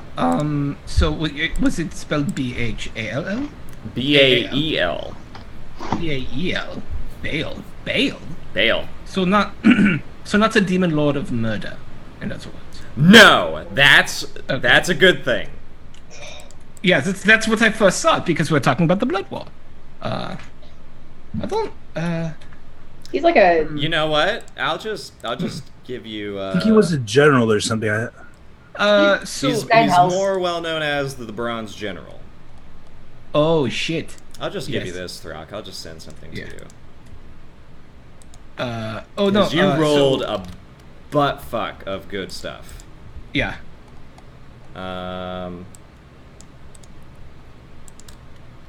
It's more than 2,000 words, so you cannot post all of it, but I went ahead and did not post all of it. Oh yeah. Yeah. He works for Mammon. Okay. Yeah, I remember him. Yep. So yeah, he's so yeah, he's a general of the devils. He's a lawful general. Yeah, he works for someone named Mammon, who is one of the archdevils of hell, known, I think, as the Lord of Avarice. This is very concerning that now we have the appearance of both Mammon on one side and Orcus on the other. And I would love to have a talk with this individual at the end of my pistol. It was just very curious to me that Mosh reveals herself to have another identity from Baktun. Yeah. And much like my own homeland, it's not exactly close. And this other gentleman from a very far away place with a very interesting ring. Yeah. With the climate of what's going on. Yeah, the thing that worries me the most is how obvious he is about it. At least those Orcus guys, they were hiding it. This guy's just like wearing it on his ring. That seems less good. Also, I do not believe that Katya necessarily is involved in anything infernal. She hasn't shown any signs of it. And just because, I would say this, just because one person from Baktun is an infernalist does not mean that all people from Baktun are infernal. I will say this, he was a gentleman. We had very good conversation. His ring, the way the signet was set in, the crest around it, something with his lineage. I don't know. It was interesting. Was he a tiefling? No, strange enough, he was half-elf. You would think somebody wearing a ring that's crested in that way would be a tiefling, but yeah. Perhaps he killed someone and stole it off of their hand, which is in and of itself unsettling, but... Yeah, I'm mostly concerned that anyone would be walking around as a signet of Baal. The first general of Mammon, Lord of Avarice, the third ring of the Nine Hells. That doesn't seem super healthy. Super healthy. I love it. I want to trust you all. I am the most trustworthy person. Things that aren't true for 1,000, Alex. Shut up. I just want to trust you all, and I'll order some fine wine and Pay me first! and a wheel of cheese. Pay me money! And that is where we're going to end the session. I love it. Because, once again, Honestly. the roleplay is strong in these first... So Few I feel like there's also episodes. so much like, for me, there's so much like things to work through and get, not even just in game, but like, what does my character think, and what does Baktun think, and what politics, man. You wanted to play a spy, you got to play the game. I'm here. I am. I'm just a simple kid from a nice family. Bullshit. I wrote my mom. Or you and I can talk later if you'd like. Let's talk later. Yeah. I have trouble trying to think of what Carrick thinks of all this. He's kind of caught between I really don't give a shit, and I do give a shit about my home and my family, but I like to act like I don't. Yeah, So you're it's sort of kind of- caught between these two individuals who are like, we have Carrick the is best. such a great character to me. Like, I love that, and like, I'm sorry that you have a hard time, but I kind of love that. Like, we have somebody from privilege, and then we have two people from very, very, very opposing governments, very strong hands that trying to play the system, and then we have this kid, shush, and then we have this kid who like has a position by like technicality, like just he has to do something. He was born into it. He was born into privilege too. Yeah, but you more stumbled into it. That's what happened, and Some people are born. Some people are made like Ulfi. Ah, ah, ah. Anyways, the point is the most privileged pup ever. He is. The point with Carrick is he both doesn't care and does care, but tries to act like he doesn't. You He feel the wants pressure. so much you to not care. You He feel the wants pressure. so much. He wants to just. Let's pressure us all to tell the gang that is watching and future what we do, where we can find you, and all that stuff. Dev, do you want to tell everybody that you are Dev? Hi, I'm Devious Psychopath. We just need to know your character, Dev. I play Carrick, and I'm not really anywhere. I don't stream yet. I have occasionally in the past. I hope to make it a more regular thing after I'm done moving. Speaking of which, next week the thing behind me is going to be completely different. It'll be great to see you this Wednesday. Yeah. Abby. Oh, hey. My name is Abby. You can find me on the interwebs at Abigail Frenzy. I do stuff on the interwebs, like you can find me here, where Four and I talk about queers and quaggoths and other cool stuff. When I remember that episode is supposed to be recorded, that happens. We'll try to make time for that. Yes, and remember to do it, because I was just like, she's probably busy. I'll just goof off. I don't even remember. Anyway, and I do other stuff. Just follow me on Twitter. You can find me there. I need to sort through my character's thoughts, but I'm really tired. So.